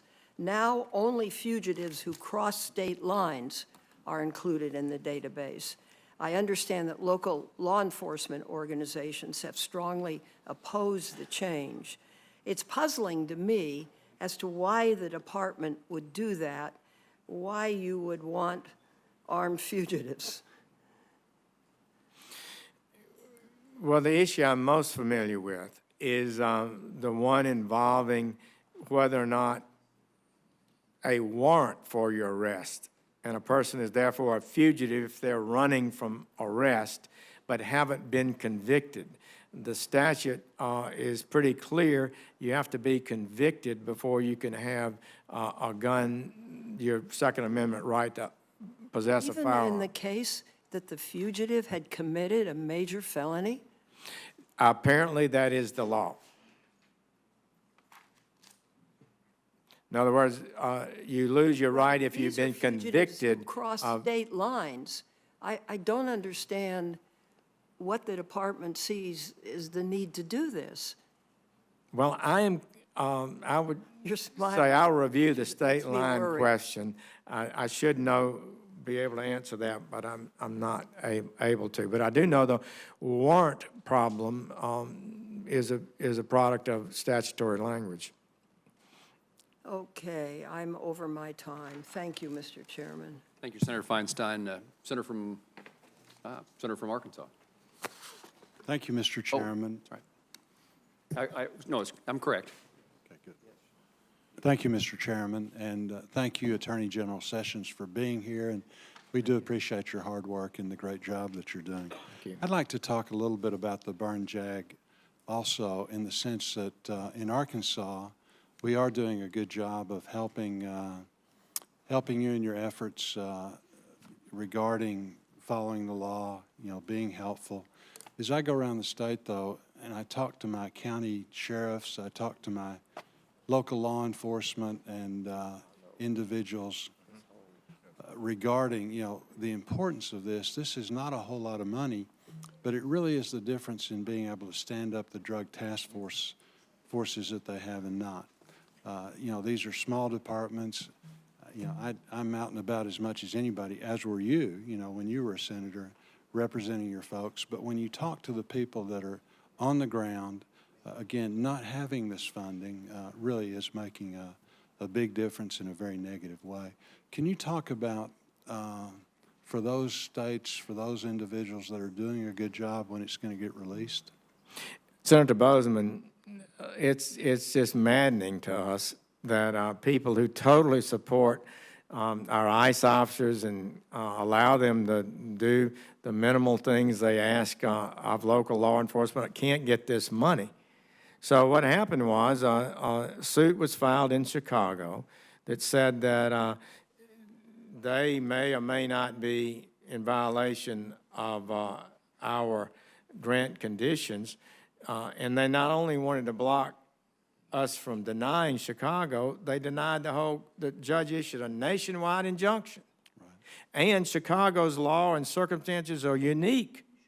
All these other people who comply with the Department of Justice, all the other people that have other and different laws and backgrounds are enjoined by the same single federal judge, 1 out of 600.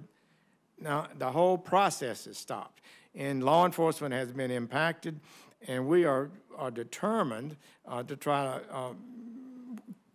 to deal with this issue in an appropriate way. It's painful for me not to see the money go out, particularly the people who want to help us and work with us every day.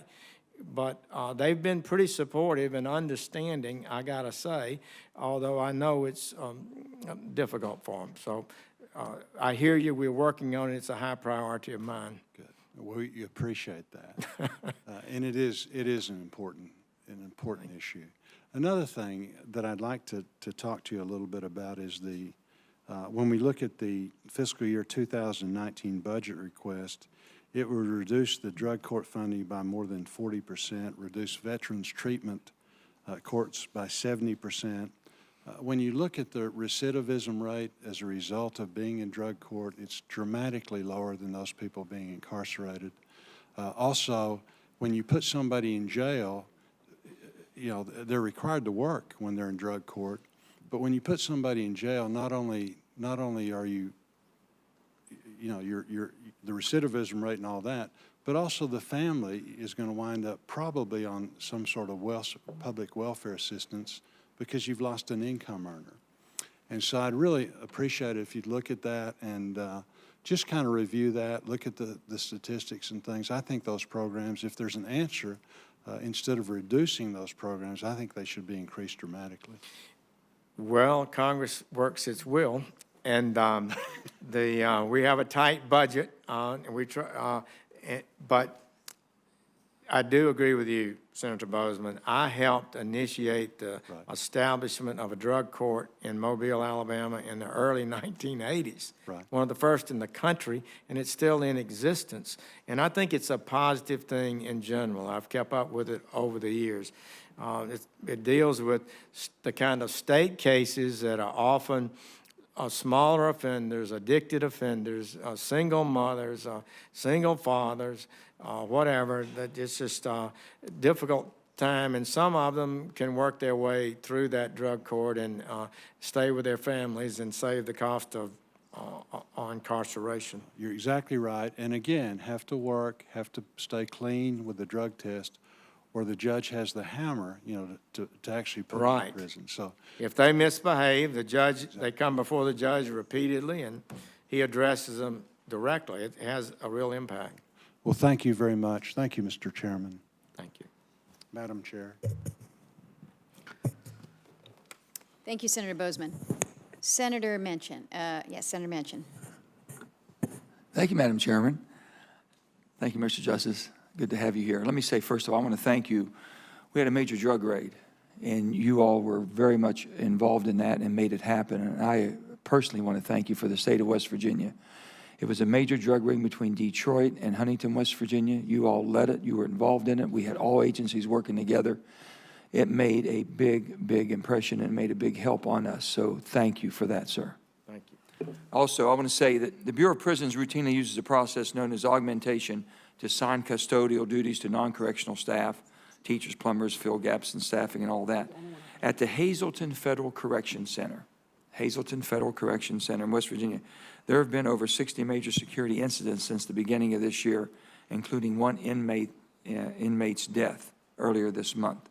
I fought to ensure that the recently passed omnibus bill included language directing the Bureau to curtail its over-reliance on augmentation, people that didn't have these types of experiences, and instead hire additional full-time correctional staff before continuing to augment existing staff. So despite all this, the Director of Bureau of Prisons, Mr. Mark Inch, sent a memo out last week stating that augmentation is an important mechanism used by our agency to operate safely and efficiently. So only thing I can ask, Mr. Justice, is what do we have to do to get Mr. Inch's attention and ask for some help? Well, the augmentation has gone on for a long time, Senator Manchin, and it's an established policy, and everybody that participates in augmentation is supposed to, and I believe is, also trained as in the incarceration management. Number one. This is a tough one. This is a tough prison. This is a tough prison here. Well, facts could be different in different situations, but the augmentation program to eliminate that would be highly expensive. I mean, you would have to hire an entirely new guard for one person to spend 2 hours through the lunchroom helping keep an eye on things. We're just understaffed. I think that's it in a nutshell. And in that prison, with the amount of population base we have, if you could just look into that, sir, and if your staff could give us the attention we need there, we'd be greatly appreciative, because they're having serious problems there. And the staff morale is low. We're having a hard time keeping people now because of the danger. That's all we're asking for. All right. And I know you will do that, and I appreciate it. I have another one, too, which is I'm proud to have FBI presence in Clarksburg, West Virginia. As you know, the next unit is there. This facility performs a wide variety of functions, such as housing the Criminal Justice Information System, where the FBI's National Instant Criminal Background Check System is located, working in conjunction with WVU, implementing the cutting-edge study of biometrics in the field of criminal justice, being a resource for law enforcement, cybersecurity, and combating cybercrime. In order to protect the important work conducted at these facilities, there are approximately 75 police officers assigned to the site in Clarksburg. Additionally, there are about 173 other officers serving at sites in Washington, D.C., Quantico, Virginia, and New York City. Because of an inadvertent error committed while drafting the legislation intended to establish the FBI police force, these officers, these 70, they're not receiving the same pay and benefits that they are entitled to with what jobs they're doing. I think it's a snafu when all this is written. I mentioned this to Director Ray yesterday, so he knows it and his staff has it, but I wanted to also put it on your radar screen, sir. So I would just like to have your help, if you will, on this, because it's just an unfairness in the system we've been trying to correct. And this was done in 2002. We have the code, the section, and everything else that whoever you want us to work with on your staff to check that out, I'd be happy to do. Well, that's a reasonable request, and we'll follow up with Director Ray, and if we could be of assistance, we will. The opiate addiction that we have, and we've talked about this before, trying to change the law back to where the DEA can do its job. You and I have talked about that. Right. I think we've given, and you were telling me you need the language from us to do that, or do you have the ability to change that? I appreciate the conversations we've had on it. I thought we had reached an accord on the language, but if not, I'll be glad to follow up and see if we can't get that done. Yeah, okay. I yeah. appreciate your interest and leadership on it. Well, we're ground zero. West Virginia is number one. We had 909 deaths of a population of 1,800,000 people, so we're just off the charts. And but your attention is going to be greatly appreciated, but it's helping immensely. This drug raid made a big difference, and that we can do more. U.S. Attorney Mike Stewart is Mike's so excited. I got a letter from him, and it reminded me when I was young U.S. Attorney. You got a good. He was on steroids. I told him compared to me, he was so excited. We got a good guy He is there. really fired up to make some changes there, and we're going to support him. Yeah, he's well liked. He's well liked, and he'll do a good job. We're really proud to have Mike. Thank you, sir. Thank you. Senator from South Carolina, Senator Graham. Thank you, Mr. Chairman. Mr. Attorney General, I think you're doing a very good job for the country, and many of us up here have your back, and I want you to know that. Thank you. As to the budget, it's a 6% reduction over FY 18 levels. Do you think now's the time to reduce the Department of Justice's budget, given the threats we face? Well, we submitted a frugal budget. It comes through the Office of Management and Budget and trying to achieve a total number for the government. Well, let me ask I you would no- just follow up to say it was submitted before the 2018 Okay. appropriations Good that man. did in fact helped us give us some money extra. Also, the money you got extra, you think you can spend it wisely to make it We're safer? going to work very hard to do that. Okay, thank you. Absolutely. All right. The Wire Act, I know you've recused yourself from reviewing the Wire Act, is that correct? That's correct. I talked to Mr. Rosenstein about that months ago, and Senator Feinstein are very worried that a bizarre interpretation of the Wire Act by the Obama administration is going to lead to holy hell ungoverned spaces when it comes to internet gambling. Could you please tell him to give me an answer? Or do I have to tell him? Deputy Rosenstein? Rosenstein, yeah. I will pass Okay. along your Okay, other than request. that one glitch, do you agree with me he's doing a good job? He works every day to do the job that he is called upon to do that got dropped in his. Do you have out, confidence and in him? I do have confidence. I do too, thank you. Gitmo, the president issued an executive order saying he would use Gitmo when appropriate. Do you agree with that? Yes. Do you think we're ever going to use it in my lifetime? And nobody, well, you and I have spent a lot of time working on it together since I've been Attorney General and before. Right. So I don't know. Well, I'll just have to be honest with you. You I have don't- been It could terrific. be, certainly, if Yeah. we have a surge in Right. arrestees. Well, we got 489 prisoners that we've captured from our operations around Raqqa. They're going to get out of jail. They're in a makeshift prison held by the Syrian Democratic Forces. It's not a nation state, and these are really hardcore killers. Some of them, two of them, were the Beatles. You've heard of the Beatles, right? Not the rock group, but the Beheaders. I do know the Beatles. Okay, well, two of these people are in our custody. They're insisting on a fair process. I intend to give them one. But they cut off the heads of American citizens and our allies, and I know where you're at. I would appreciate it if you would push the administration to live up to the president's promise to use it wisely when it comes to Gitmo. Would you please do that? I will remain focused on that.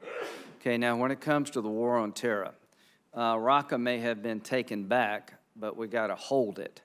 From your point of view, the threat streams that you're aware of, are they growing regarding radical Islam threat toward the whole homeland?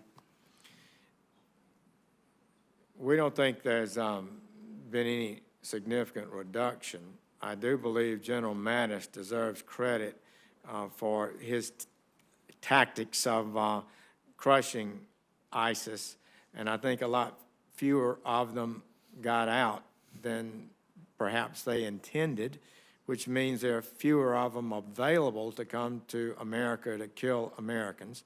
But I think time will tell how many come out of that war zone and attack us. Is this a priority? There's definitely many that prefer to do that and desire to do that. Is this a priority of your department to make sure that we're up and running when it comes to these threats? It is. The FBI, maybe almost a third of its budget is national security matters. I asked them, was that enough some time ago, and I was told the right answer. And the answer was, well, we've got enough because we'll assign anybody doing anything to focus on terrorism. If it's a threat to us, it's our #1 priority. One of the tools they use to recruit out of theater, is the social media outlets like Facebook and other social media devices. They use it to actively recruit. I know you're aware of the recent dust-up with Cambridge Analytica, but terrorist organization using social media to recruit terrorism in our own backyard. Would you support Congress weighing in and trying to find some control over this? Senator Graham, I think it's a growing, real problem. FBI has a great deal of insight into this program. We want to encourage them to be forthcoming about ideas to deal with the future, but you are correct, it needs more attention. Congratulations on the CLOUD Act. It really helps our ally, Great Britain, and your office was terrific. Thank you. And Senator Graham was the #1 advocate for that, which it was one of our top priorities in the Department of Justice, and without your help, it would not have passed. Senator Coons.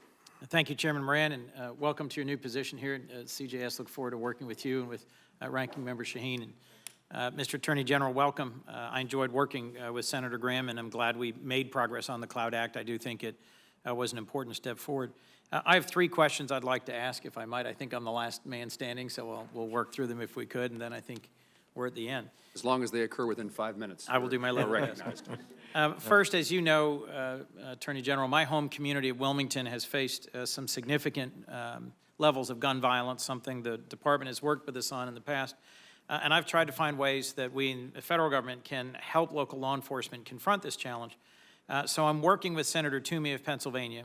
We have crafted and introduced a bill, the NICS Denial Notification Act, which recognizes that if someone who is a person prohibited, convicted felon, adjudicated mentally ill, convicted of domestic violence, goes into a gun shop, fills out their background check form, says, yes, I can buy a gun, and they're denied, that's information that would be helpful for local law enforcement to know. Would you agree that that's helpful for state and local law enforcement? Yes, it could be. There were 120,000 NICS denials last year.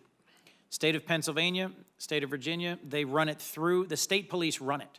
So they know when there's a NICS denial, and they have prosecuted hundreds of people. My home state, about 30 others, it's run independently of state law enforcement. All this bill would do is to require notification to state law enforcement when there is a denial of a NICS application. Do you think that would be a constructive step forward in terms of empowering state and local law enforcement to take timely action where a person prohibited is trying to get access to a weapon? I would be pleased to review that. I'm aware that you were offering something of that nature, but I haven't studied it. I think it's got potential and would be pleased to do so. We also are directing our United States attorneys to prosecute more aggressively people who lie to get a gun. And some of those are caught on the, well, most of them are NICS denials, are basically people who've lied. That's right. These are lie and try offenses. We call it the lie and try. That's correct. But I look forward to working with you on that. One other thing I wanted to ask is about Hyda, the High Intensity Drug Trafficking Areas Program under ONDCP. I worked hard to make sure Newcastle County, Delaware, which is our northernmost county, was included in the Philadelphia, Camden, Hyda area. And I'm concerned about changes you're proposing to the program that, as I understand it, would lead it to focus on enforcement activities, but not combating addiction. Hyda and other ONDCP programs have balanced enforcement with community efforts to try and fight addiction. Why reinvent the wheel when ONDCP, in my view, has been already providing needed assistance to communities across the country? This has been a matter discussed for many years. We've been asked to reorganize the government to make it more effective. The Hyda investigative teams that are funded through this grant program have been a part of the ONDCP, the Office of Drug Control Policy. It was set up as a policy entity, and a little bit like the National Security Council that says, we're spending all this money, let's make sure all these departments are doing it the right in a coordinated way. So we think that ONDCP needs to focus back on that, and that the actual management in the field of task forces that prosecute and investigate drug use is better coordinated with the DEA. But the Hyda officials, the people of the local communities that serve on the Hyda boards would be retained. The grant money would simply be managed by DEA, and I think it would create a closer working relationship. I look forward to looking into that further. We may disagree on exactly how to manage it, but I agree with you, it's a long-standing debate. Let me close with just a few questions about the U.S. Attorney's Office in the Southern District and the investigation of Michael Cohen. If I understood correctly your exchange with Senator Leahy earlier, I just want to make sure I understand. If you discover any connection between this investigation into Mr. Cohen and the ongoing investigation into allegations of Russian interference or anything related to the 2016 election, would you recuse yourself? Yes. Thank you. And have you discussed that investigation into Mr. Cohen with anyone outside of DOJ, including the president? I don't think in any significant. Well, I'll just say this: the communications I might have to anyone in the White House, I believe, are the kind of communications that should not be revealed. I believe I have the right to and responsibility to maintain confidence in those. So I just am not able to go down that road. So in exerting executive privilege there, asserting executive privilege there, I'll move forward. Last question. Has the president or anyone in the administration discussed with you the possibility of President Trump pardoning Michael Cohen? I am not able to reveal the contents of any communications I might have with the President of the United States or his top staff. Well, given the previous conversation you had with Senator Van Hollen, it's my hope that if President Trump proceeded to pardon Michael Cohen in violation of longstanding policy and did not consult with a pardon attorney, did not consult with DOJ, that you would express strong objection to that and would consider resigning if that step were taken. Hopefully it will not come to that. Thank you for the chance to question you today, and thank you for your service, Mr. Attorney General. Thank you, Senator Coons. Attorney General, we're about to conclude our hearing. We're going to have a quick round. I was hoping that Senator Coons would lead before I indicated the potential of a second round. Senator Coons, anything you want to add to what you've questioned the Attorney General? Thank you very much for the opportunity. No, I've completed my question. Very good. I'll recognize Senator Shaheen. Thank you, Mr. Chairman. I want to follow up on the issue that Senator Graham raised about Guantanamo, and he specifically mentioned the Beatles. On March the 5th, I sent you, the Justice Department, a letter based on discussions that we have been having with families of the Americans who were killed, we think, by the Beatles, one of whom was a constituent of mine, James Foley, also included Stephen Sotloff and Kayla Mueller. And one of the things that we heard very strongly from the families of those Americans murdered by the terrorists, executed really, is that they wanted to see that the people who killed them were brought to justice. And they didn't feel like putting them in Guantanamo where no one would know and other terrorists would not be able to see that they were brought to justice and held accountable for their deeds was an appropriate way to deal with them. So I wonder if today you can tell me if you, as the Attorney General and the Justice Department, will advocate with this administration that those terrorists be brought to justice either in some international venue or in civilian courts in the United States. Well, I believe I can say with certainty that they will be brought to justice. There has been a discussion. Senator Graham, for example, believes, and he's studied this for years, he's actually on his military duty, spent time at prisons in Afghanistan in places, so he's an expert, but he thinks the normal and best procedure is for people to be brought to Guantanamo, where they're as prisoners of war, that they can be interrogated as normal prisoners of war. They're not provided attorneys, and they're not set for trial and don't get discovery of the government. And then if a decision is made to bring them to the United States for trial or tried by military commission in Guantanamo, that's the best approach. I have advocated that with him when I was in the Senate. So that's my general view of it. We have had success trying a lot of these cases in federal court.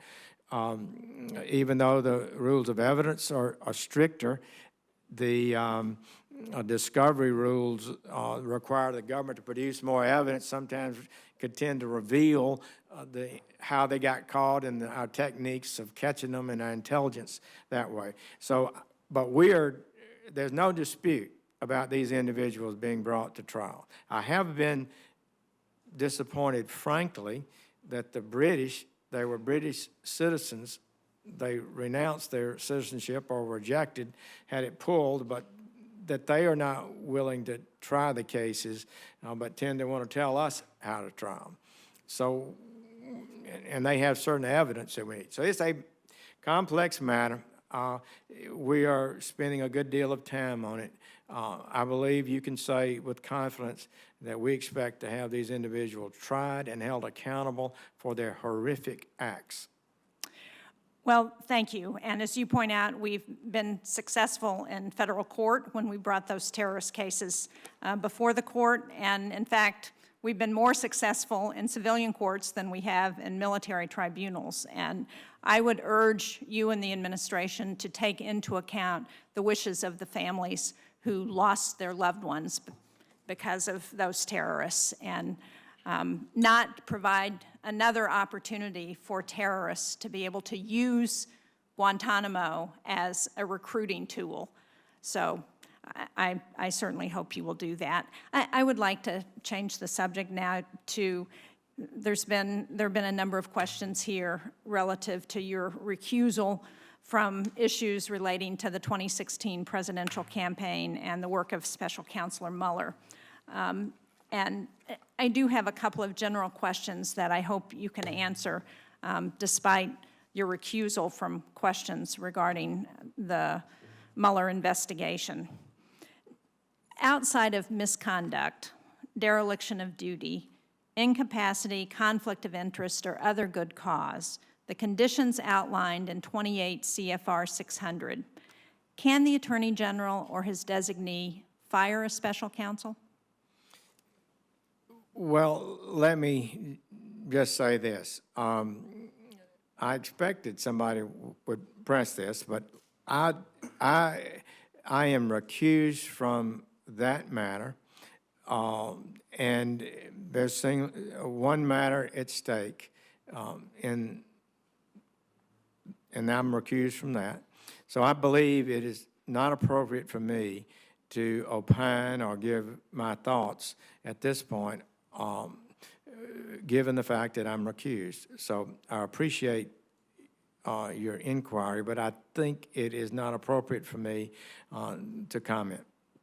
So will you also not comment on whether, in your legal view, the president can fire a special counsel appointed under the same regulation? I feel the same way about that question. Okay. Mr. Chairman, if I can just ask one more question. I know I'm over my time. Please continue. I want to go back to the census questions, because you have talked about, and there have been some questions about the citizenship question that is on to be included in the next census. Now, my understanding is that the last time this question was included in the census was in 1950. And so I have a question about why now the Justice Department feels like it needs to include that question. The answer that I've been given is that because it's used in enforcing the Voting Rights Act, but since we haven't used it since 1950, why is it necessary now? And does the Justice Department plan on using the information from the question for immigration enforcement? Well, we submitted a written statement about that. The matter is under litigation today, and I am reluctant, and it really wouldn't be appropriate for me to discuss the merits and argue the pros and cons about it, if you'll forgive me on that. But we have a written document to the Census Bureau, and they are, we are representing them in court. Thank you, Mr. Chairman. Thank you, Senator Sheen. Senator from Louisiana, Senator Kennedy. Thank you, Mr. Chairman. General, I think you're doing a wonderful job. I want to tell you that first. Thank you. You're a better man than I am. I can tell you, you've shown a lot of patience. You know, first they want you to recuse yourself, and then they want you to answer questions about it. You and I have talked about this before. You know, we are a nation of immigrants, which we're proud of. You know, I think we let in more folks from other countries into our country than any other nation. And I'm flattered that people want to come here. I mean, when's the last time you read about somebody trying to sneak into China? You know, they want to come here, and that's great. But we're a nation of laws, and we're not following our laws on immigration.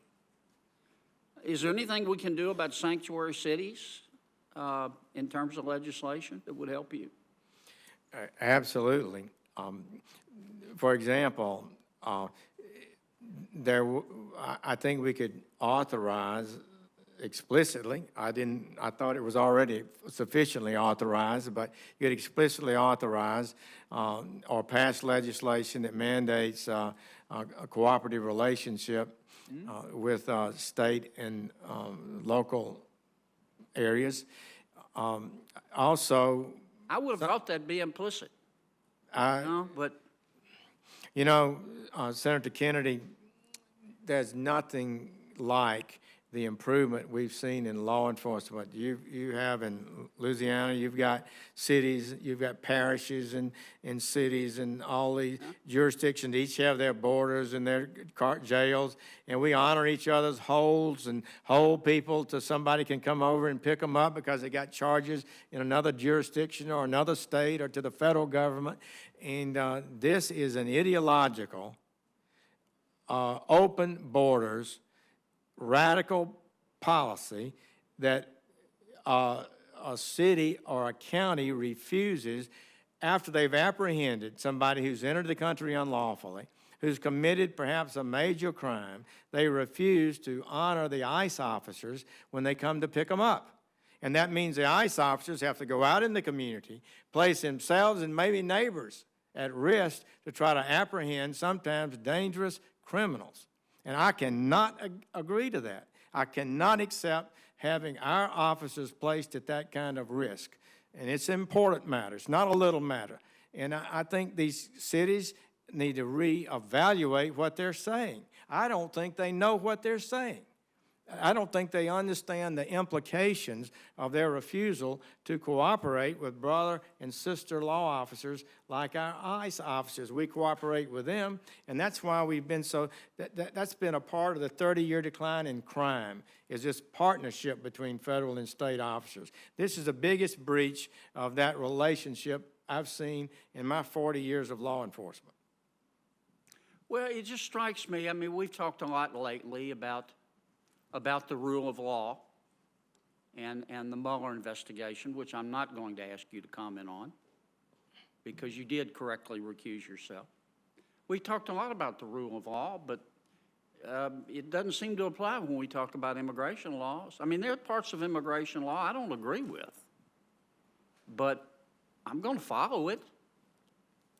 And I'm going to try to help my colleagues in federal, state, or local government to follow it until we change it, if we ever change it. And I just don't get it. I'm sorry, I don't. I mean, I understand the politics of it. But when you have the mayor of a city pick up the phone and, you know, tip off some folks who are in violation of federal law that they may be arrested, you know, the federal agents are coming in, I don't understand a world like that. I don't. Well, if a person can cross the border on Monday and end up in San Francisco on Wednesday hauling dope and gets arrested with cocaine or heroin, why would not the city want the ICE, after they've served their time, to take them out of the country like the law contemplates? I find, like you, that's amazing. I also want to thank you. We're spending billions and billions. I think I saw a figure of $36 billion. I'm sure that may be inaccurate. My memory's bad, but that we spend on border enforcement. But if you get through, and I'm sorry, in my state, if you can make it to New Orleans, you're home free. And I know our mayor disagrees with us on that, but it's an attitude. But anyway, if there's, I'll call you separately. I want to stay within my time. But thank you for your service. Thank you, and thank you for being alert to this issue and helping us and raising it. General Sessions, I think we're about to conclude. Let me ask just a couple of follow-up questions that I have. The department has requested funding for 75 new immigration judges and support staff to help alleviate the immigration court system backlog. As you would know, this committee provided funding for 100 additional immigration judges in the FY18 omnibus. Can you explain how these additions will enable the court to decrease that backlog and also speak to the expedited hearing process that the department has developed? We've had a real problem for a number of years. In 2014, we only had 284 judges. With this funding, we believe we'll hit 559.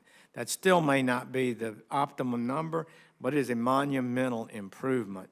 We simply have more and more individuals who are making facial claims for asylum or other relief that justifies hearings, and it just is placing more and more stress on it. We have to be able to have prompt hearings, give people fair adjudication, and really they need to be held in custody until the hearing is over. Because when you release them from custody, because you can't bring them to speedy trial that they're entitled to, you can be ordered by the courts to release them, and they aren't coming back for trial. It's a loophole of monumental proportions, and there are a number of them, but that's one of the biggest. And more judges will, I can't tell you how appreciative we are to the Congress for doing that. It also helps the legitimate immigrant claimant to get his or her case heard promptly. Well, General, I have a lot to learn in this new capacity. One of the surprises was to learn that the Executive Office of Immigration Review utilizes a management system that's based on paper. And your request includes $25 million to develop an electronic case management system.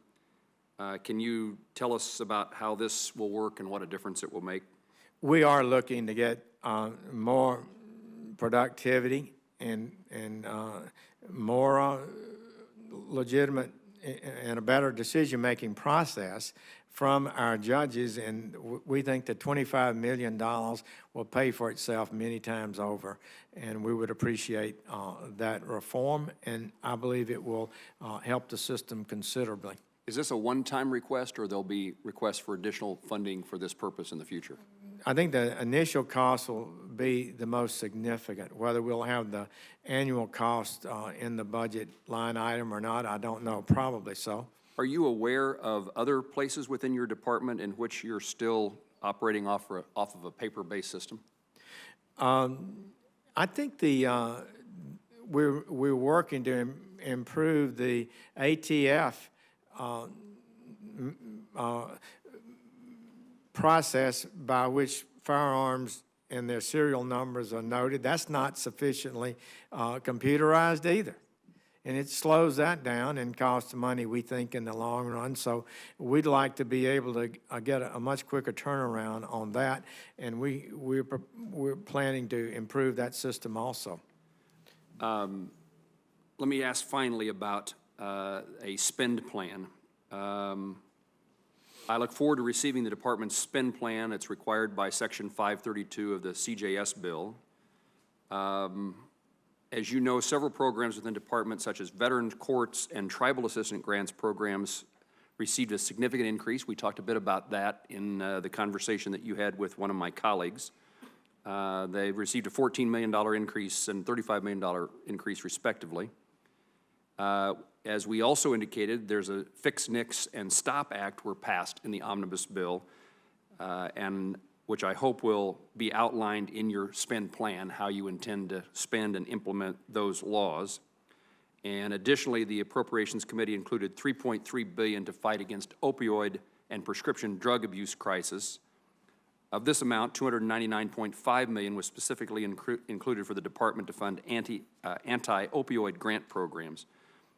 Can you speak to the type of comprehensive planning and initiatives the department has undertaken to ensure these investments will have a maximum benefit? I can. We're excited about that. I will share to you, Chairman and Ranking Member, we are determined to use that money quickly. We don't need New Hampshire waiting without having this deaths reduced. And we've got a series of ideas with DEA how to improve it, such as we can extend people from 57 to 60, age 60. If we just go through the normal hiring process, we may be 2 or 3 years before we get to the numbers that we are authorized to get to. So we could do that. We can take even people who've already retired, can work 20 hours a week. We're thinking about contracting with state and local police departments with people who've retired from them. So experienced narcotics officers, many of them highly trained and very experienced. We could contract with them. And the DEA has, at my request and meeting with Ron Patterson, and Ron Patterson, he's on top of it, we're going to have 400 added to task forces that we'll be able to fund that. So I guess by May 7th, I believe is the date, we intend to have you a plan. Deputy Rosenstein and I have talked about it. Lee Loftus, our JMD leader, who's behind me and helping me, has been at this for many years. We're determined to try to meet that goal and have plans that we can use the money you've given us, and not 3 years from now, but now, because we face a crisis. General, thank you. I had expected perhaps a more pro forma response to my question, and I'm pleased to see that you're moving with alacrity. That's an encouraging development. Let us know how we can be of help. We want to see the results when we authorize the spending. Thank you. I think, let me ask just this final question about that.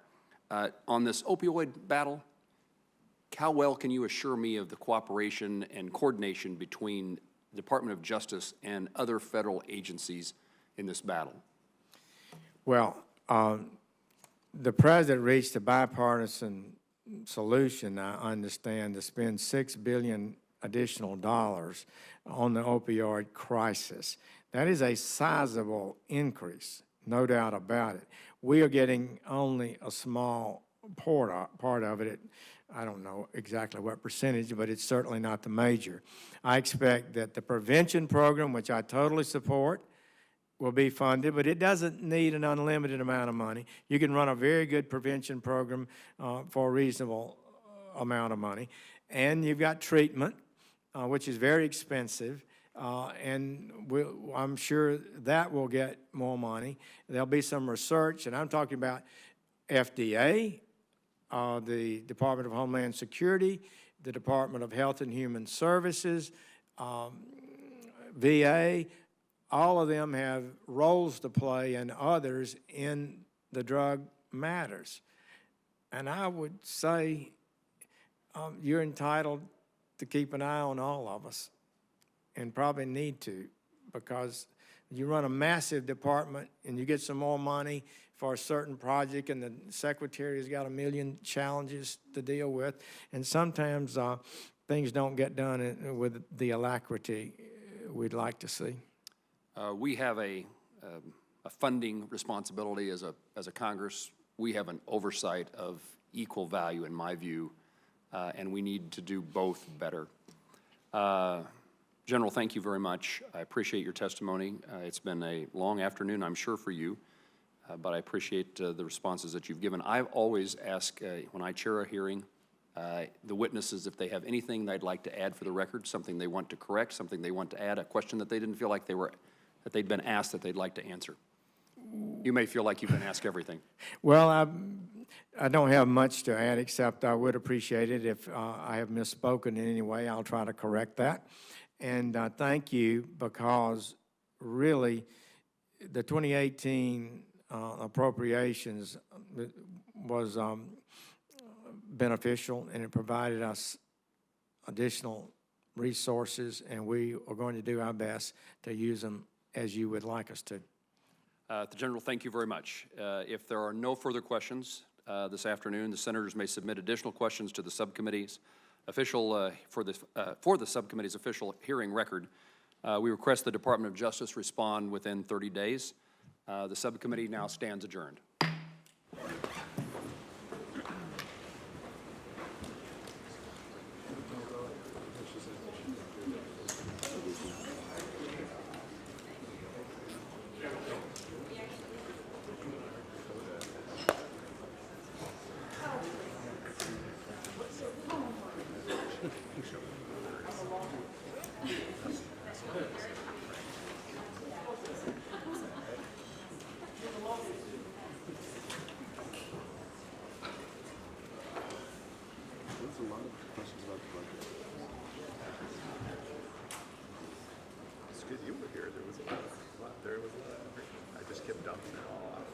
Yeah, that's not every, I put in a tiny little bit about the thing. No one else will know what they're talking about. Yeah. The rest is, anytime you start shouting.